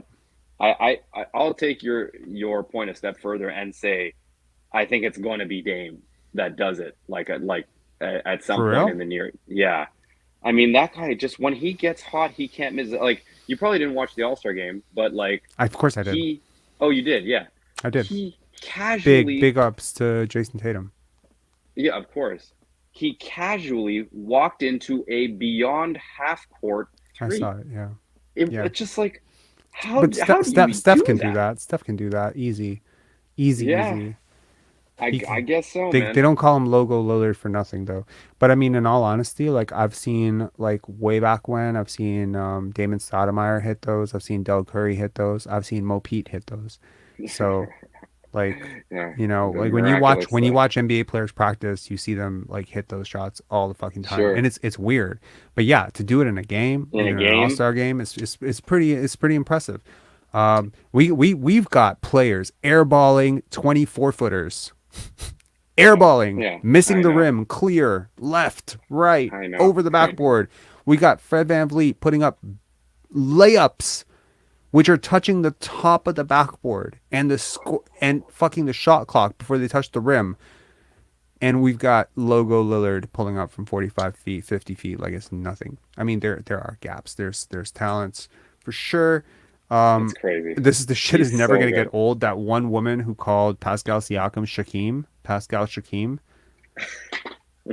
Did you hear about this? No, There's this woman who did a newscast where she called Pascal Siakam Pascal Shaquem, but people are not realizing she at least went 1 for 2 with Pascal Siakam. She called Giannis Antetokounmpo something completely off. Like it was something. wow. So yeah, she I don't know, terrible at her job. I have no idea. But Crazy. yeah, so ever since then, Clutch Tatum has been on this Shaquem shit. Like he just keeps calling him Shaquem the whole time. Shaquem breaking at the rim. I mean, That's funny. it is what it is. I don't like to make fun of people's names, especially like family names. So I'm not Yeah, like, totally. I mean, I'll allow it, but I'm not going to join in it. So I would just Yeah, say, for sure. yeah, I don't Yeah. like, I don't like saying BumVleet or whatever.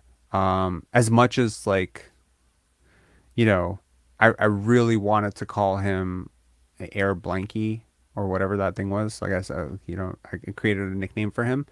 There we go. How long before that came up? Damn it. How about Air Blanky? Yeah, that's what I call. You know, I've created a couple of hashtags for Fred VanVleet this year. One of them is Rim is Open, Right. which was in my video. And then the other one was Air Blanky, where I insinuated very strongly that he was Nick Nurse's security blanket. Right. Yeah. So, Uh, but did yeah. you hear? Did I heard this secondhand from like a podcaster? Apparently, shit. Who's the dude that does True Hoop?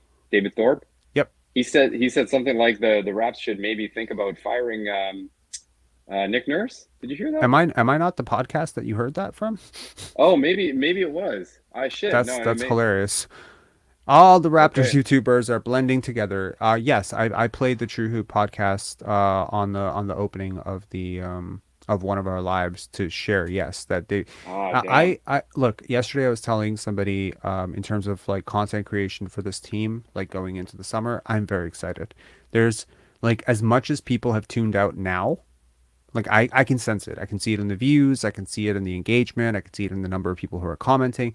There's a lot of people who have put pause on the Raptors this year, and they are now following something else. I don't know what they're Yeah. following, whether they're following the Leafs, whether they're following a different team, but I can tell people have bailed on this season for sure. Even diehards like are just kind of out of it. I'm sure they'll come back if the Raptors make the playoffs or play in, and they'll be back in full support and trying to catch up aggressively. But I also think that this summer should be very interesting in terms of free agent signings. You potentially have a coach on the hot seat. You have, you know, trades that are going to be crazy rumors. You have free agency, 5 guys eligible for extensions. Five. And 3 of them could walk for nothing. That's crazy. That's a lot. Yeah. And It is crazy. don't doubt that you will see a ton of Scottie Barnes workout videos and Rico Hines runs. It's going to be crazy. It's going to be the craziest summer. I'm almost like, I wish I could just press fast forward 2 months. I just wish I could fast forward 2 months, watch us get bounced in the play-in, and then just focus all the energy. And not to mention the fucking draft. Being in the middle of the draft is so much more interesting from a content creator perspective than being at the top. I wish that they were top 3. Trust me, I do. Oh Or my bottom God. 3. I wish that, you know, we were having Wembenyama and Scoot dreams right now. I wish I was playing 2K, because when the Raptors have a high pick, I always like play 2K, my GM mode, and then I draft the player that I want to draft, and I see how the team works out with them. I haven't done that once with Wembenyama. My heart will not let me. My heart won't let me No, start making that dream come true. ain't happening. I tried it once 2 years ago as a good luck omen. I was like, let me see if I can draft Scottie and Wembenyama like back to back, Right, kind of. sure. But let's see. But yeah, I mean, from a content creator perspective, like being in the middle of the first round is so interesting. Like having a 15th overall pick, because you can be talking about late lottery sleepers, you can talk about early second round risers. There's like a group of like 40 prospects that could potentially, well, no, not 40. There's at least a group of 20 players that can go 15th, almost in every draft, right? Right. There's like a 7th overall guy who could fall. There's like a Totally. 37th overall guy who could rise. So from a content creator perspective, like it's so much more interesting to be in the middle of the first round. So yeah, I expect Pensari basketball to yeah like make a lot of videos soon. You're definitely you got your work cut out for you, my friend. It should be I, exciting. I mean, you know what? Like all of this early draft stuff that I used to do, it's crazy how much it's helped me understand the game because, you know, Will Barton, like I remember watching his tape in Memphis.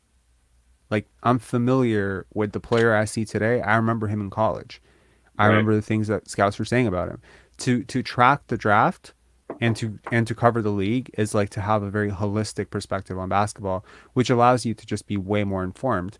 Someone earlier mentioned JJ Redick. I think it was who mentioned JJ Redick? I think it was who mentioned it? I think it was Tonious who mentioned JJ Redick, or somebody mentioned JJ Redick today, and they're talking about that. And people like I would love if one day JJ Redick and I can get on a pod together. I think that would be like the coolest conversation. And I think what I appreciate most about JJ Redick is like he's extremely plugged into the game. Yeah, Like he seems to study it at all levels. He obviously has the advantage of being able to see it as a player, but also like he can see it from, you know, the youth perspective, the AAU, high school, college, pros. He talks about it holistically. And I think and you need to his understand it from I was gonna say his playing days were recent enough that he still knows all these guys.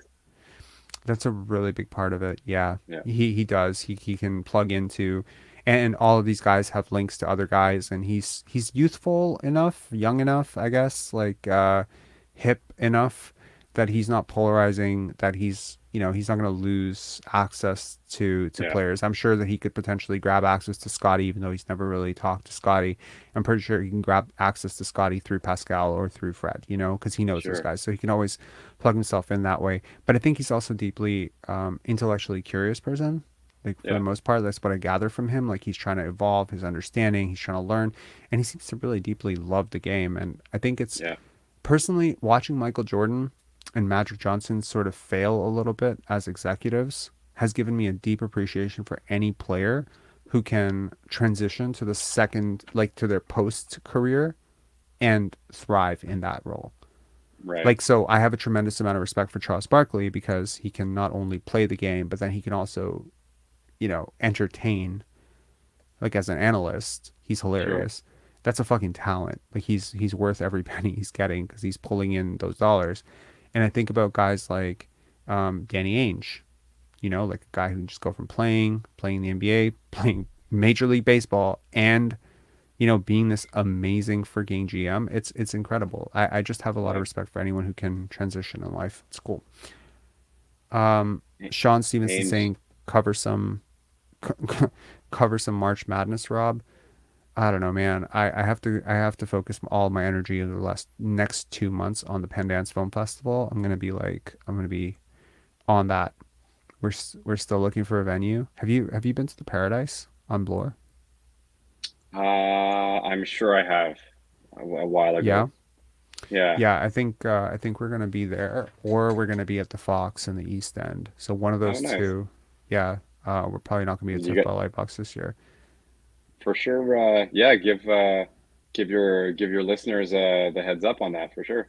Oh, for sure. Like you'll hear more about Penance. We'll do giveaways and stuff. It'd be really cool to have because I have a feeling that this community is pretty intellectually curious themselves, and probably into some of the films that we. I often tell people like Pensari basketball is the Pendance of basketball, Right. Sure. and Pendance is the Yeah. Pensari basketball of film. It's very holistically aligned. Everything is Yeah. aligned. My films are aligned with what I do here. So yeah. Anyways, Vince, great catching up with you, man. Rock on, bro. Thanks so much for the late night chat. Yeah, and to anyone out there listening, thank you so much for playing along in our little contest there. Make sure to hit like on your way out. Subscribe if you haven't already. And if you catch us tomorrow, you know, good luck to the Raptors against Washington. Vince, any predictions the next two games against Washington? Yeah, I think they're gonna sweep them. Sweep them. Like, don't we have a back-to-back against Washington? Is that right? Yes, we do.